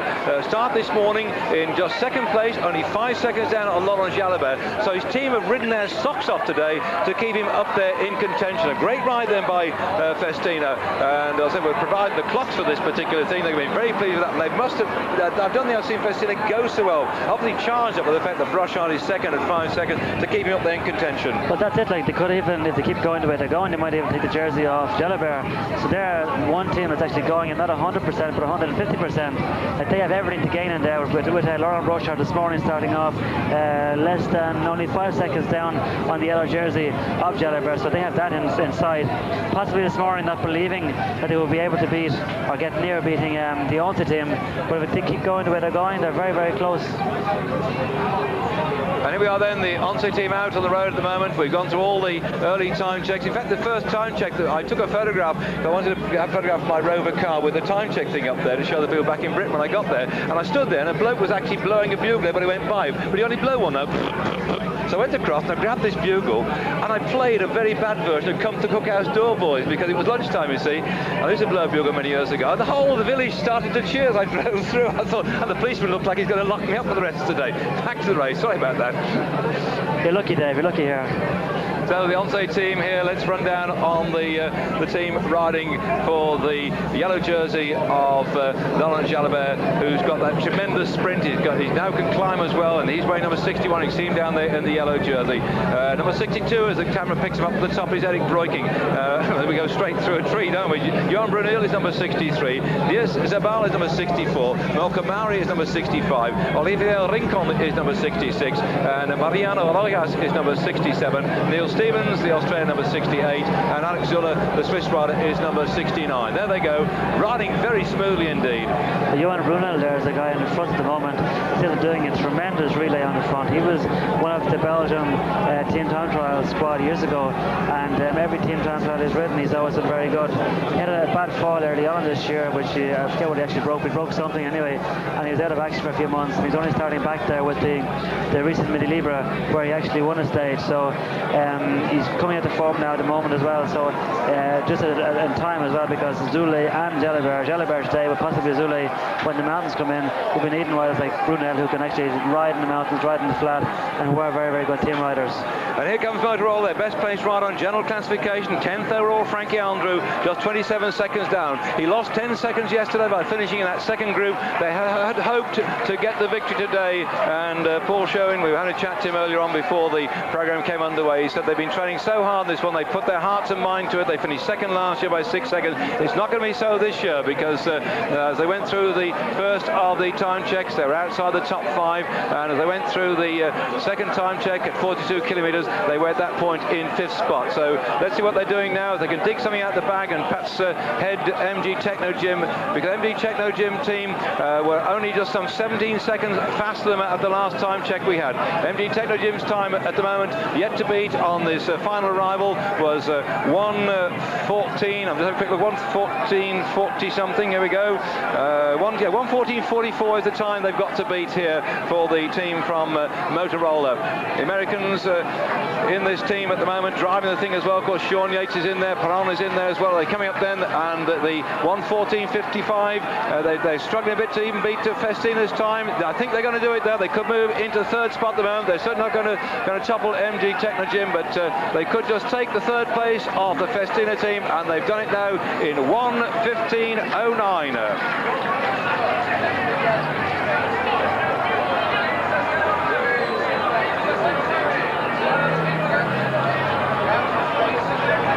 ONCE and Banesto battling out for top slot at the moment. Remember, out on the road behind ONCE, we have the Mapei team and the Castorama team as well, and they can see now they've actually gone faster. So they're still a bit slower than Banesto. That's strange. They've been going yo-yoing all the time. ONCE and Banesto, they were the first time check, Banesto were in the lead by 3 seconds. The second time check, ONCE were in the lead then by some 15 seconds, and now the situation is going like a yo-yo. What will it be at the finish? Keep your fingers crossed. Well, the ONCE team, as we were saying all along, they do get faster towards the finish. They are showing at the moment that they have gotten faster, but will they be able to maintain to the finish? That we don't know. They're a very good team. They're well used to this type of exercise. So, of course, with the yellow jersey on the back of Jalabert, and with Zule there also for the mountains, the team has everything to go for. They're also another team which will be riding at over 100%. And the team with Banesto, Indrain having finished already. The last time we came in 1991 to Alençon, Indrain was the winner that day into Alençon on the time trial stage. That was the same year, by the way, that Thierry Marie won the stage into Le Havre after a breakaway of 234 kilometres, one of the longest escapes in the history of the Tour de France. And that was the year too when Abdou Japrov bounced along the Champs-Élysées, cascading into the barriers and giving some photographic evidence to the crowd all along the finishing line just how hard bike racing is. And of course it was beamed out across television news all over the world on that particular occasion. That was 1991 when we were last in Alençon for the stage in the Tour de France. The other time we came was in 1984 when Franco Hoster won the stage, and that was the year he went on to take the green jersey, and Robert Miller took the jersey as the best climber, and the young up-and-coming rider who got the white jersey, a fellow called Le Monde, and Laurent Fignon was the out-and-out winner. That was 84 when we last came. As a time before that we came to Alençon, just twice here. And of course that was the time, I remember it too, when there's a book called The Yellow Jersey, which I lent my copy to somebody, and I've not had it back, by the way. Dustin Hoffman was thinking of actually acting in that one, and I remember that Luke Grun was also coming along to try and see if he could set up a film to do it. He actually came out to look at the race to see whether they'd actually make a film. I could just see Dustin Hoffman riding a bicycle. That was back, a bit of history for you, 1984, the other time we came here in the Tour de France. Here the ONCE team then trying to keep the yellow jersey on the shoulders of Jalabert, who were second to Gavis at the second time check by 35 seconds. They were in fourth spot at the first time check by 23 seconds, but the man who's a challenge that yellow jersey, Burns, unfortunately had a terrible time trial. Just shows how that prologue time trial still has a bearing on the race, doesn't it, Stephen? Oh, it does, and it will every day in Tour de France. As I always said, you never win a Tour de France in any one day, but you can lose it. So the prologue weather conditions has so far played has played a major effect, has had a major effect on the race, and this team time trial today is going to have another major effect. That goes back to what I was saying, that the Tour de France is not 23 or 22 days as we have in the program for the leaders. The prologue is one stage for a leader, the team time trial is another stage, the individual time trial is the third stage, then the first stage in the mount is the fourth stage. So that's the way the leaders look at it, but you can see how the team time trial here today now is going to have a major effect on the overall situation, because if the ONCE can get very close to beating the Banesto, it means they can put Zule, Brunel and one or two other riders up there very close to the general classification.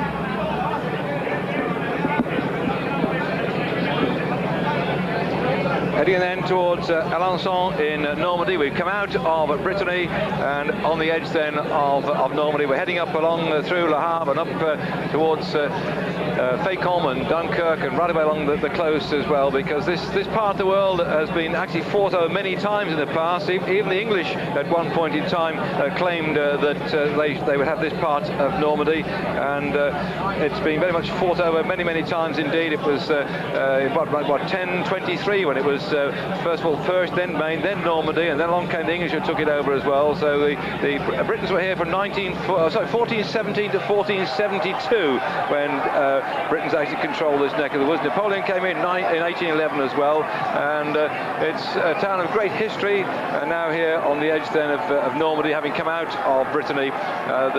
If you're in the way in this area and you're on holiday, we have on the 4th and 5th of July, that's today and tomorrow, a nice exhibition of bicycles here in Alençon, of the jerseys, the feeding bottles, the caps and everything else, and the trophies locally. There's a great cycling region as well. And here the Pulte team coming into the finish. The very colourful jerseys. I know there's some amazing colours of jersey, but these ones to me are always most outrageous colours jersey, and I think this little team might yet surprise a few people before we get to the finish of the Tour. They've got some extremely good riders, up-and-coming young men in here, like George Toshtin, the Austrian rider, who's a very good mountain climber indeed. Dirk Boldinger, Eric Boyer from France, so they've got interest in here. Rossano Brazzi, Giovanni Fidanza, a very good experienced rider in the Tour. And of course the sprinter specialist himself, number 96, is Giovanni Lombardi. Sergio Ustakov, who started the season very well indeed and also did well in the Tour of Italy, is in this team, as is Oster Pelliccioli and Melo Schirrier. So I think we're going to see a little more of this team when we get in towards the mountains. Quite a compact group since Bunyo went and Abdul Jafarov. They seem to come better onto form. But they're more at the same level now. They have one sprinter with Fidanza being a very good sprinter, so they have all their hopes for stage wins goes on Fidanza. Then the other riders are all equal in their own way, that in the mountains they will be, the one day there'll be one rider, the next day there'll be another rider. There's no leader as such apart from Fidanza for the sprint. And there they are then, the Pulte team finishing in 1 hour, 16 minutes and 19 seconds.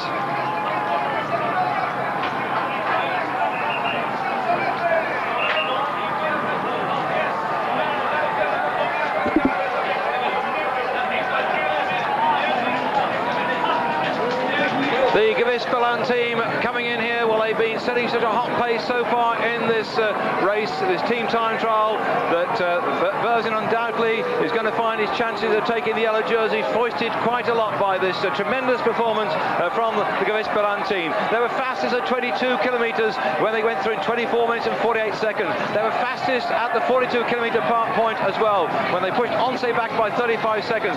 What time are they going to set now? The challenge for ONCE coming after them. Can they beat the time then of the fastest we got so far, which is Banesto, which is 1:14.09. That's the one to beat for the riders from Gavis, powering coming in toward the town. They look very determined indeed. They do. You see the big men like Guido Bontempi, and they're like, Guido's riding his 11th Tour de France this year, and he was always a great element in any of the team time trials I've ever ridden. He's a real powerhouse, and there's a good combination of the team here between big lads and small lads. But the important thing is that the energy is able to go right down to the bottom bracket and get the pedals round.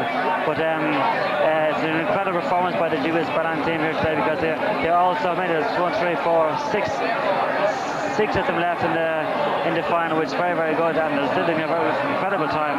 Here they come on the Bianchi bikes in. Berzin, Bontempi, Battaro, King Yelta, Colombo, Frattini, Gotti, Reis and Volpi. The time 1:14.09 to beat, and they're going to not only beat it, they're going to smash it completely. That's going to help the battle for the yellow jersey later on in the Tour de France. 1:13.10 is the time for Gavis, and they're 59 seconds faster than the Banesto team. Phenomenal performance. That'll put Berzin over Indurain for the time trial. You see Berzin here doesn't looks this guy here, Dave looks concentrated now. You see the face of the other guys, they have pain in their face. He just no pain. You can just see his face very, very straight. But that'll be a good move now for Berzin, because if things go the way they are, that should put Berzin about 10-15 seconds ahead of Indurain on GC, which will put him make sure that Berzin will be off behind Indurain in the time for next Sunday, which is a great thing for him. And here come the Mapei team, who were the last but one team out on the road. Mapei, we had a very bad time check at the 42-kilometre point when they were 6th. And look here now, they're still struggling even to beat Motorola's time at the moment. At this particular point, they're just about going to do it as such. And looking down at my little list here, Motorola 1:15.09 at the finish, and so they could be losing over a minute and a half, maybe a minute 40 seconds on the fastest team we got so far, which is Gavis Ban in a time of 1 hour 13 minutes and 10 seconds. Banesto 59 seconds in arrears. MG Techno Gym back in 3rd spot, 1:33, and with the ONCE team also out there on the road. ONCE were trailing Gavis by 35 seconds at the second time check. Here we are, that's confirmation on your screen now. ONCE might well move up into second place above Banesto, but it's a great shame then that Berzin lost so much time in the team time trial, in the product time trial, 1 minute 10 seconds down. He lost what, 1 minute, all of that in the time trial, didn't he? He's 1:10 down now, but if ONCE don't get a move on and get going again, Berzin might even get up as far as beating Jalabert maybe at the finish, maybe. Yeah, well, they were a little bit tight, but yeah, they were 35 seconds down at 42 kilometres. The whole race is some 66 kilometres, so there were 14 kilometres yet to go. You're quite right. It's looking very tight. Gavis seem to have gone faster and faster and faster, don't they? They did, and they finished with 6 riders. Like in the finish, we saw how strong they finished. So it wouldn't surprise me now if Gavis was, or if Berzin was to get very, very close. As you can see here, they're very, very disorganised at the moment here. And we know going through town is very difficult to keep the straight line, very difficult to keep the homogen in a group. But here they are a little bit out of order here, the ONCE team. And driving through then, going on the front and pressing Alex Zuller. That's him on the front of the man. Alex Zuller this morning on General Classification, 26 seconds down on his teammate Jalabert. Zuller is in good fine form. He finished a disappointing second in the Tour of Switzerland after he led until the penultimate day when Tonkov romped up a 20-mile climb to push him out. But look at the gaps they're opening up, Stephen. They're not. It's very difficult going down through this town to keep everything straight. But the ONCE team, who are normally very, very good at this, seem to get a little bit disorganised. Maybe they get the time checks. They know that Banesto are doing so well. They know that Mapei are doing so bad. They know that MG, the Gavis Ban team are doing very well. So maybe they're starting to panic a little bit now, and it's causing like Zule, who is very strong, to start opening her up and make the other guys suffer. Well, they've got pretty well, 2, 4, 6, 8 of their riders left, it looks, at the moment, as we're going back then to pick up the Castorama team, the last team on the road, who had the yellow jersey on the shoulder, Jackie Durand in the race earlier on. And they also lost Simon, the polka dot jersey of the King of the Mountain. He's got trailed off behind the great cavalcade that follows on behind the last team on the road. The following press cars and the photographers and so on just sweeping up behind them as they're not even going to beat Carrera's time, it looks of it. Of course, but one thing I was thinking there myself, David, Francois Simon was dropped early on the stage. There is a time delay in the team time trial. I just hope now that he's not going to be eliminated, because as Castorama, the last team off, off. There's going to be no other teams behind him to help him. So Portchap is going to be out there in his zone all afternoon. So I just hope now he's not going to be eliminated. Well, the Castorama team had got riders on general classification 3rd, 4th and 5th. All that could change the way that ONCE and Gavis and Banesto have been riding in the team time trial. The time trialing is called the race of truth, the race against the watch. And when you've got a team like this working hard, and ONCE have managed to keep most of their crew together at the moment. They know the time they've got to beat. We won 13:10. Doesn't look like they're going to do that at all, but still they've got to try and keep that deficit down as much as they can do. Just shelter Jalabert into the finish. He got the yellow jersey through staying in the right place at the right time. He did quite a respectable time trial, and then he's been picking up the time sprint bonuses. As look at Zula's going really well. He's going really well, isn't he? He is. He has to. He's doing it for himself and also for the team. But he knows himself and helping Jalabert, helping his ONCE team. It's only helping himself keep up there for a general classification for the mountains. So ONCE then coming up here. Jalabert, Breuking, Brunel, Diestabal, Maori, Rincon, Rojas, Stevens and Zula have ridden themselves virtually to a standstill. You can see it written all over the face. Every man here is burying himself for that yellow jersey. And Zula also positioned on general classification. And 1:13.33 their time so far. Can they topple Banesto? It looks like they're going to do it. The last gap, they're all trying to charge across the line together. They get the 5th man's time, which is, and they hit it now, 1:13.45. They're in 2nd spot. There you are, Dave. We were saying that ONCE weren't showing in the early stages, but now they are coming back now after an incredible comeback. Brilliant ride then. Keeps, I think, Jalabert in yellow. What a ride his team did.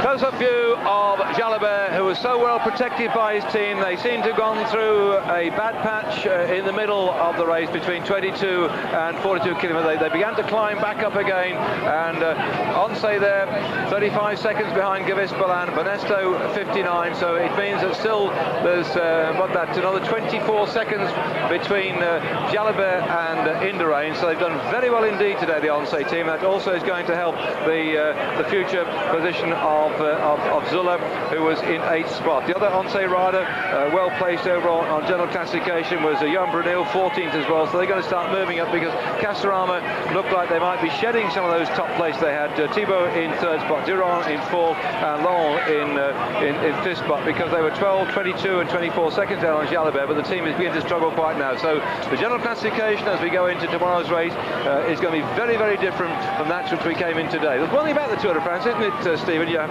product time trials, you have flat stages where the sprinters come, you have time bonuses, they have team time trials. There's such a mixture, isn't it, here? It's like a good book, isn't it? You can't put it down. It keeps opening up another page. Believing myself, after riding 9 or 10 Tour de France myself, and after riding 13 years as a professional, I still get very much motivated, like sitting down watching this on the screen and commentating, because it's so interesting. Every day you get something different happens, and so be it. I just hope it keeps going at it, because Tour de France is so long. You get everything in there. You get mountains, you get descents, you get flat, you get rain, you get sunshine, you get prologues, you get team time trials, you get everything in there. So this is how I think at the end of the 3 weeks after the 3,500 kilometres, you never get a fluke win. It's always whoever wins Tour de France is normally a man. It's never normally just anybody at all. It's normally a rider who deserves it, because it must be a normal, genuine all-rounder. So which we all need. Well, and I'm sure you good people back in home won't mind me saying it now, because I'm going to blow his head a bit now. I'm very happy to have Stephen with me here. It's the second year we work together on the Tour de France. He brings to this race that innate knowledge of what's happening out there, having done it, having won the Tour de France himself, the triple. If you've not heard us commentate before, Stephen won the Tour de France, the Tour of Italy and the World Championship all in 1 year. I'm making him blush right now, but Stephen, I respect what you have to say. You're a great mate to work with, and thank you for coming again with us on the tour. You only just turned up just in time. Well, when I was a cyclist, I often turned up late as well. But you turned up late for that time trial once, isn't it? All gone? That's another story as well. But today we thought the Eurovision was going to start a little later, so I took my time getting here, and I arrived and you're already chatting, Dave. So it's a good job you're always on time anyway. So you make a good team that way.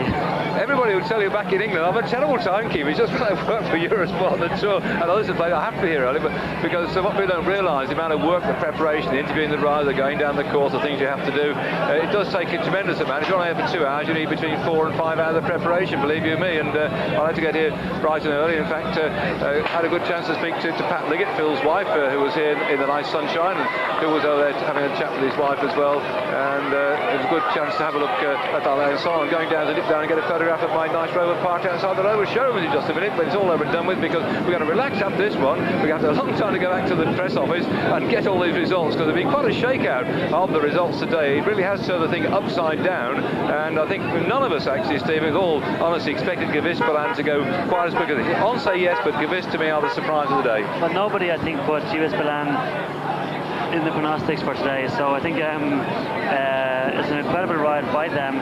But now looking back on it, of course they had got some good riders, big strong riders in the team, but at the same time we would never have thought they would have gotten it together to go so fast in the team time trial. And one of the losers today is going to be Tony Rominger for sure. This Mapei team here, the last time check we had, they were 1 minute 18 seconds down on the leaderboard at the 42 kilometre point, and I don't think they're improving on that one at all. That was the Gavis Ban team that went through. So in fact, if Berzin was 110 down on Jalabert, I'm just looking now at Rominger, who was 36. So in fact, he's 41 seconds. He'll have gone over Rominger now, Berzin, at this rate of knots. Yeah, Berzin, the one guy here of all the favourites that's not getting a good deal today is actually Rominger, because Zuli has got a good deal, Jalabert's got a good deal, Berzin has got a good deal, but Rominger, of all the favourites, once again a team time trial, has actually hasn't been good to him. A few years ago it was the very same thing. He lost a minute because one of his riders put his hand to another rider, and they reckoned it was helping him, which is forbidden in a team time trial. So once again, Rominger, you see here riding a carbon frame here, different to the other guys, is getting a raw deal. They got a clock 2 minutes, didn't they? Last year, they got a minute penalty for one of the riders was pushed another rider onto the wheel just to kind of help him a little bit, and of course the commissar was in the wrong place at the wrong time and saw them, but it was just a small little gesture, but however the commissaires wanted to stamp the point of authority and docked him 1 minute of a time penalty. And here they are, most of them on the steel bikes, Mr. Calnago's very favourite material, in a conventional style and size, except Romiger's riding one of his carbon fibre bikes. Is Romiger riding this one and driving as hard as he can do, but it's going to be no avail. He's not even going to beat the MG Techno Gym time now, by the looks of it, as a 1:14:39. What are they going to do it? They just are going to snip it on the line. They've done it. 1:14:43 then for the Mapei team. 1:14:43 for Mapei, and I'm just doing a quick calculation. That's some 1 minute and 33 seconds slower than the Gavis team, and that is some 1 minute and 2 seconds slower than the ONCE team. So despite the determination of this team, they just quite couldn't get the act together today, and the yellow jersey will stay with Donald Jalabert. Castorama, last team on the road, heading in toward the finish at the end of this 67 kilometre time trial from Mayenne to Alengon. The Castorama team that rode their socks off on that run up into Lannion, when they were determined, in fact, to keep the yellow jersey for Jackie Durand. But right the way through, he'd been under fire from the lads picking up the few seconds bonus here, and they kept on the first day, but by yesterday, Jalabert picked up enough time bonuses to move into the lead on general classification ahead of Durand, who was just some 22 seconds back, most of that being lost in the bonuses, but also he was in the little group that came in some 10 seconds down. Nice picture in the background there of the hot air balloons, and it's been a beautiful day. The sun's been shining. Let's hope it stays like this for the rest of the Tour de France. They've still got 4 kilometres yet to go for this final team on the road. They started out 5 minutes behind the Mapei team, Romiger's team we've just seen coming in. The disappointment really must be for Dallas Cuevas here, because he was hoping for maybe a podium spot in Paris, or certainly a top 10 spot, but he's lost a lot of time today. He has, but it's not over yet. You must remember that the Cuevas had a very bad fall before going into the Tour of Italy and broke his collarbone. He started the Tour of Italy then. I feel it was a mistake, because he was only 10 days over after getting a plate put into his shoulder.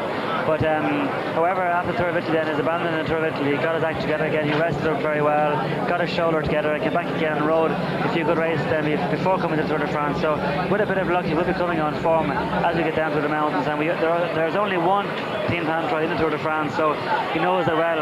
Okay, his team weren't on song today. He probably wasn't on song himself, but at least the next time trial is the individual time trial on Sunday, so his form should be only getting better and better. And who knows? And I think that the status up around Liège is going to be very, very difficult, and I think that Dallas Cuevas will be there looking for a magic break to go away in. And of course in the mountains, of course, if he gets the form he had of last year, not just Tour de France, he will definitely be some to watch out for in the mountains. Well, that'll trip round about the bottom end of Belgium, top end of France is going to be quite interesting. Because we're around some of the course of Liège-Bastogne-Liège, which where Berzin knows it very well indeed. And this is sort of territory too where someone like Jackie Durand might ride well. So we've got some interest even before we hit the Alps, haven't we? Oh, this Tour de France this year is very, very interesting. The first week is exceptionally interesting, as we have been seeing so far. But once you start getting up towards Liège, you ride about something like 10 or 11 of the climbs that we ride in Liège-Bastogne-Liège, which is very, very hard. There's never a bunch sprint in Liège, and the reason for it being is because there's so many smaller climbs. So I think this year in the Tour de France they'll be arriving there after 1 week's riding. So it's going to be very, very difficult. I think it's going to be some magic breaks, as we call them there, and it's going to make it very, very difficult for the team that has the yellow jerseys to control everything. And as well as that, then we have an individual time trial on Sunday, which is very, very hard. And then there's a transfer Monday down to the mountains, and Tuesday the first mountain stage. So I think that the first 10 days of the Tour de France, we're going to see an awful lot of tired bodies. And it was said right from the start this is going to be a very, very open race this year. And we're just sorry that Boardman and Miller and the Brits aren't riding as well to give us something else to look at. But generally speaking, it's already showing that the way in which Gavis have ridden well on behalf of Berzin, and that ONCE looking after Jalabert and Zuller, and the way Banesto have gone for Indrain. We've got a very good race indeed, and lots of people still hungry for stage victories. But Castorama opened up the show in such a fine way by getting Jackie Durand into the yellow jersey, and they've had Simon in the polka dot jersey, the Kingdom Bands as well, but he's been blasted out of the back now. So many of these teams will go back from the Tour with something to show for their efforts. Some of them still struggling all the way round to the end, but with all these riders, the great thing is it's the Tour de France. They all love to suffer, but they all want to get to Paris, and here we are quite in the early part of the race, and already a lot of drama in what's happening. We're heading in then in towards Alençon, where the stage finishes today in this delightful old town with a lovely handsome restoration of the centre. We're just going part of it through here now, and got a lot of interesting Gothic prisoners. In fact, there's a big feudal fortress here with bulging towers, which is now a prison. So if we don't get there tomorrow, they'll have locked us up for the night. And normally we get a top shot. We hope at the finish of the transmission we might be able to see the 14th, 15th century church of Notre Dame as well. But that's where they are now in Alençon, and getting towards the end then, this final team on the road, because they were, after the second stage, the best placed team on general classification. In the pale blue shirt behind is Jean-Marie Leblanc, who very kindly has invited the commentators from all the major channels to have a dinner with him tonight, so I'm looking forward to that. So Stephen, they always choose one of the best restaurants in the Michelin guide, so I think we're in for a bit of nice food tonight, a bit of a change from dashing to the hotel, dashing back and doing the preparation. We're watching Castorama here then, the French team riding on in. They did such a great start to the Tour de France, and still they're not giving up at all. No, they're not giving up, because they know that, well, even though Jackie Durand is well out of it now, that Escrivá still has a chance of getting in there. And of course, we're only in the first 3 days of the Tour de France. There's no point in riding them all off now, because in the mountains, like a minute here, a minute there, there's nothing in the mountains. So that Escrivá still has a chance of finishing up in the first 5, and why not in the first 3 if his form comes on. Here they are then, their leader, number 141, is De Las Cuevas, Jackie Durand, Thierry Leonde, Laurent Madoua, Emile Mayenne, Thierry Marie, who we're looking for a victory tomorrow in Le Havre, Gilles Talmont and Bruno Thibault. Those are the riders from Castorama now, finishing in a time of 1:15:42 in ninth spot. The French crowd rise in admiration to the efforts of these riders, and congratulations from all these people here too as well for Jackie Durand for his courageous way in which he took the yellow jersey on the first prologue stage just before the rains came. Now there in the centre with the specs is De Las Cuevas. His day is yet to come.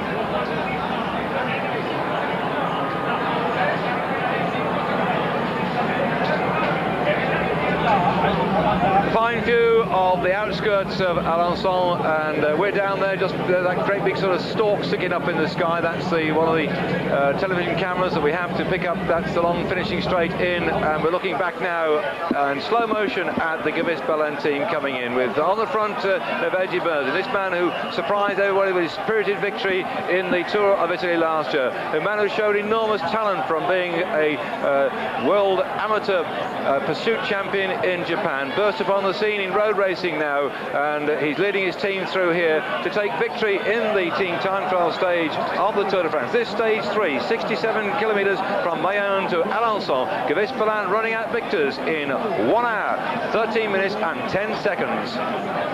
it's a great ride by Berzin today. You see him riding here in the front. I think myself that the last 2 days now has done Berzin good, because he's riding better now than he was in the early part of the Tour of Italy. So I think that the bad prologue that he put in the other day is all forgotten about now, and I think he's going to be.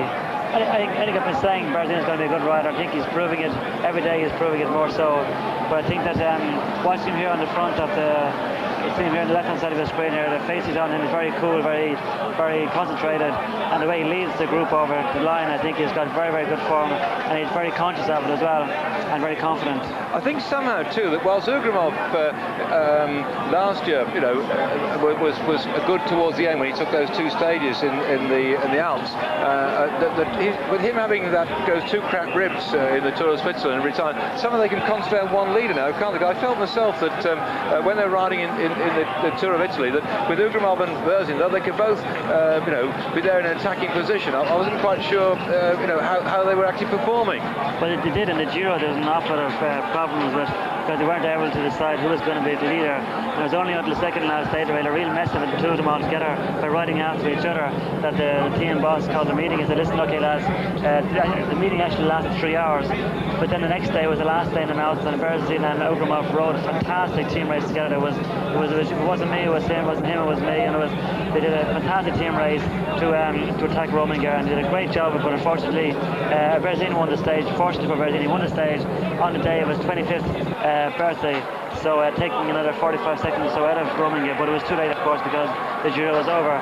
But now he's coming here on great form, I think, and unfortunately Ugramov is not here, because Ugramov, I feel, would have helped him a lot, because with Berzin being the only man on the Gavis Ban team here to be there for a general classification, it means all eyes are going to be on him. So I think that Ugramov could have actually helped him, or he could have helped Ugramov. Well, that's Gavis Ban team riding so strongly. Had a look in their nice little bus. They got a brand new bus the other day. It's a very nice commodious sort of way to travel. These riders will have long distances to travel between some of the stages. We're going to have on the rest day when they're going to fly. We're all going to drive right the way down from Belgium, right the way down to near Grenoble. And here we are getting classification and Jalabert soon. They flashed a bit too quickly there. We'll have to have a check on our screen here. They throw it up rather sharply. Mauri up there 5th. Zuller is 6th, so he's gone up a couple of places anyway. Let's hope they'll throw it back up. We're on the 4th of July, which I think is Independence Day back in America. Now, commiserations go out to the Motorola team, who were looking to win the stage today, and perhaps fly the stars and stripes, but it was not to be. They didn't come up the goods on the day in an event they thought they might do well in, so we're now, I think, going to see them finding an opportunity for going for individual stage victories rather than trying to get the team up on general classification. Determination written all over the face of the Gavis Ban team, who certainly, for my money, rode one of the finest time trials I've seen this team perform, and there they are with Berzin on that usual Bianchi bicycle, that straight through down tube, and looking very strong there. Yes, very, very strong. There you are. That's a top view of Alençon. You can just have a look down there at the castle. I showed there, well, the 14th and 15th century church of Notre Dame. You can just look down there, and the 15th century merchant's townhouse of the Maison d'Oz, which is now the tourist office. There we are, back with the man in the pink jersey. He's being interviewed now, isn't he? It's all half the trouble is getting people organised up for the presentation, because the press wanted to climb in on. Actually, one thing I must say about the Tour de France, that we get them up a lot quicker than the Tour of Italy. You could wait like 10 or 15 minutes. They seem to get swarms of people around about them, and extracting them and bringing them up meant there's long delays as such. But it won't be long before we see Jalabert up there for his yellow jersey, and his teammates having not actually won the time trial today, but certainly in second spot, just by 35 seconds behind Gavis Ban. Banesto back in third spot, 59 seconds down. Mapei GB 1 minute 33 seconds in arrears. MG Techno Gym were at 1 minute and 33. So those were the top 5 teams, and just outside the frame was the Motorola team, who, as I say now, with Sean Yates on board, are going to have to look for some stage victories, I'd have thought. Look at this here with Andre Chamil on the front. Well, we're going up there, we were saying earlier onto the cobbles of Belgium, and I think then these lands you're looking at now will start to come good. They're the Belgian national champion Nellison looking for a stage victory. When we get down into the Pyrenees, look at these lands here now from Kelme. They're certainly going to look for stage victories in the high mountains. For the Aki team there, Conor Sheb will be looking on the left-hand side. He's now fully in the screen for stage victories as well. The first Russian ever to win a stage victory in the Tour de France. Brechelin have surprised everybody by their spirited performances so far. We saw Eric van der Aarden yesterday trying to win a stage victory. For Chazelle, with Jean-François Bernard in their team, They're hoping that here he is in the centre. He just comes good as they get further down the course, because Shell would like to get him up into the top 10 places as well.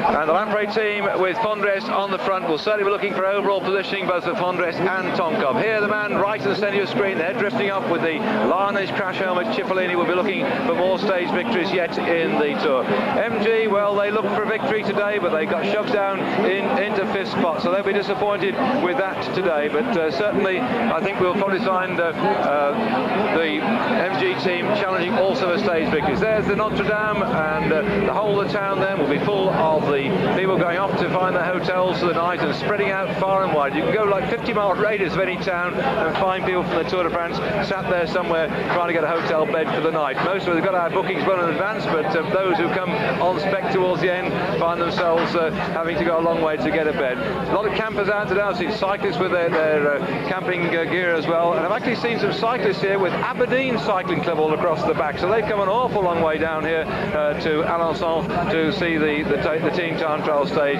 well supported all the way along the way by the spectators in their thousands. And that's a nice view of the town here with these nice buildings, and so much restoration has gone on in the centre of the town. Yes, the Gavis team coming up to receive the applause of the crowd. A smart set of trousers gone there. That's well, isn't it? Bontempi on the left-hand side of the screen, riding 11th Tour de France. Berzin in the middle. Johan Rees. Very happy team. Yeah, well, they've got some powerful riders there. Rees as well, a very good stalwart, strong man indeed. And of course, Frattini's coming good, having won the Hennigan Tour the other week. And there they are, all lined up. Berzin, Bontempi, Battaro, Cenghialta, Colombo, Frattini, Gotti, Rees and Volpi. Tomorrow's stage of the Tour de France goes from Alençon here to Le Havre. We're covering 162 kilometres. We're going to be on air Central European time in Europe at 15:30. It's 3:30 Central European time, which will be 2:30 in your UK time, through to 5:30. It's 4:30 in the UK. As François Simon just comes across the line here, being shot right off the back. It's been a very great day. We've enjoyed ourselves bringing you this fine team time trial on Eurosport. We hope that you'll join Stephen Roche and myself, David Duffield, for tomorrow's stage into Le Havre, which of course is the home of Thierry Marie, who won that stage there way back in 1991 with that 234 kilometre breakaway. An enormous ride on his part. I'm sure he's going to try and do the same again, although his team might be just a bit blown by today's attempt to stay close to this, but they just couldn't make it. This team absolutely rode in a particular style. They were most unexpected to come out winners, but they've really hoisted the position of Berzin way up into the general classification. So myself, David Duffield, and Stephen Roche, au revoir.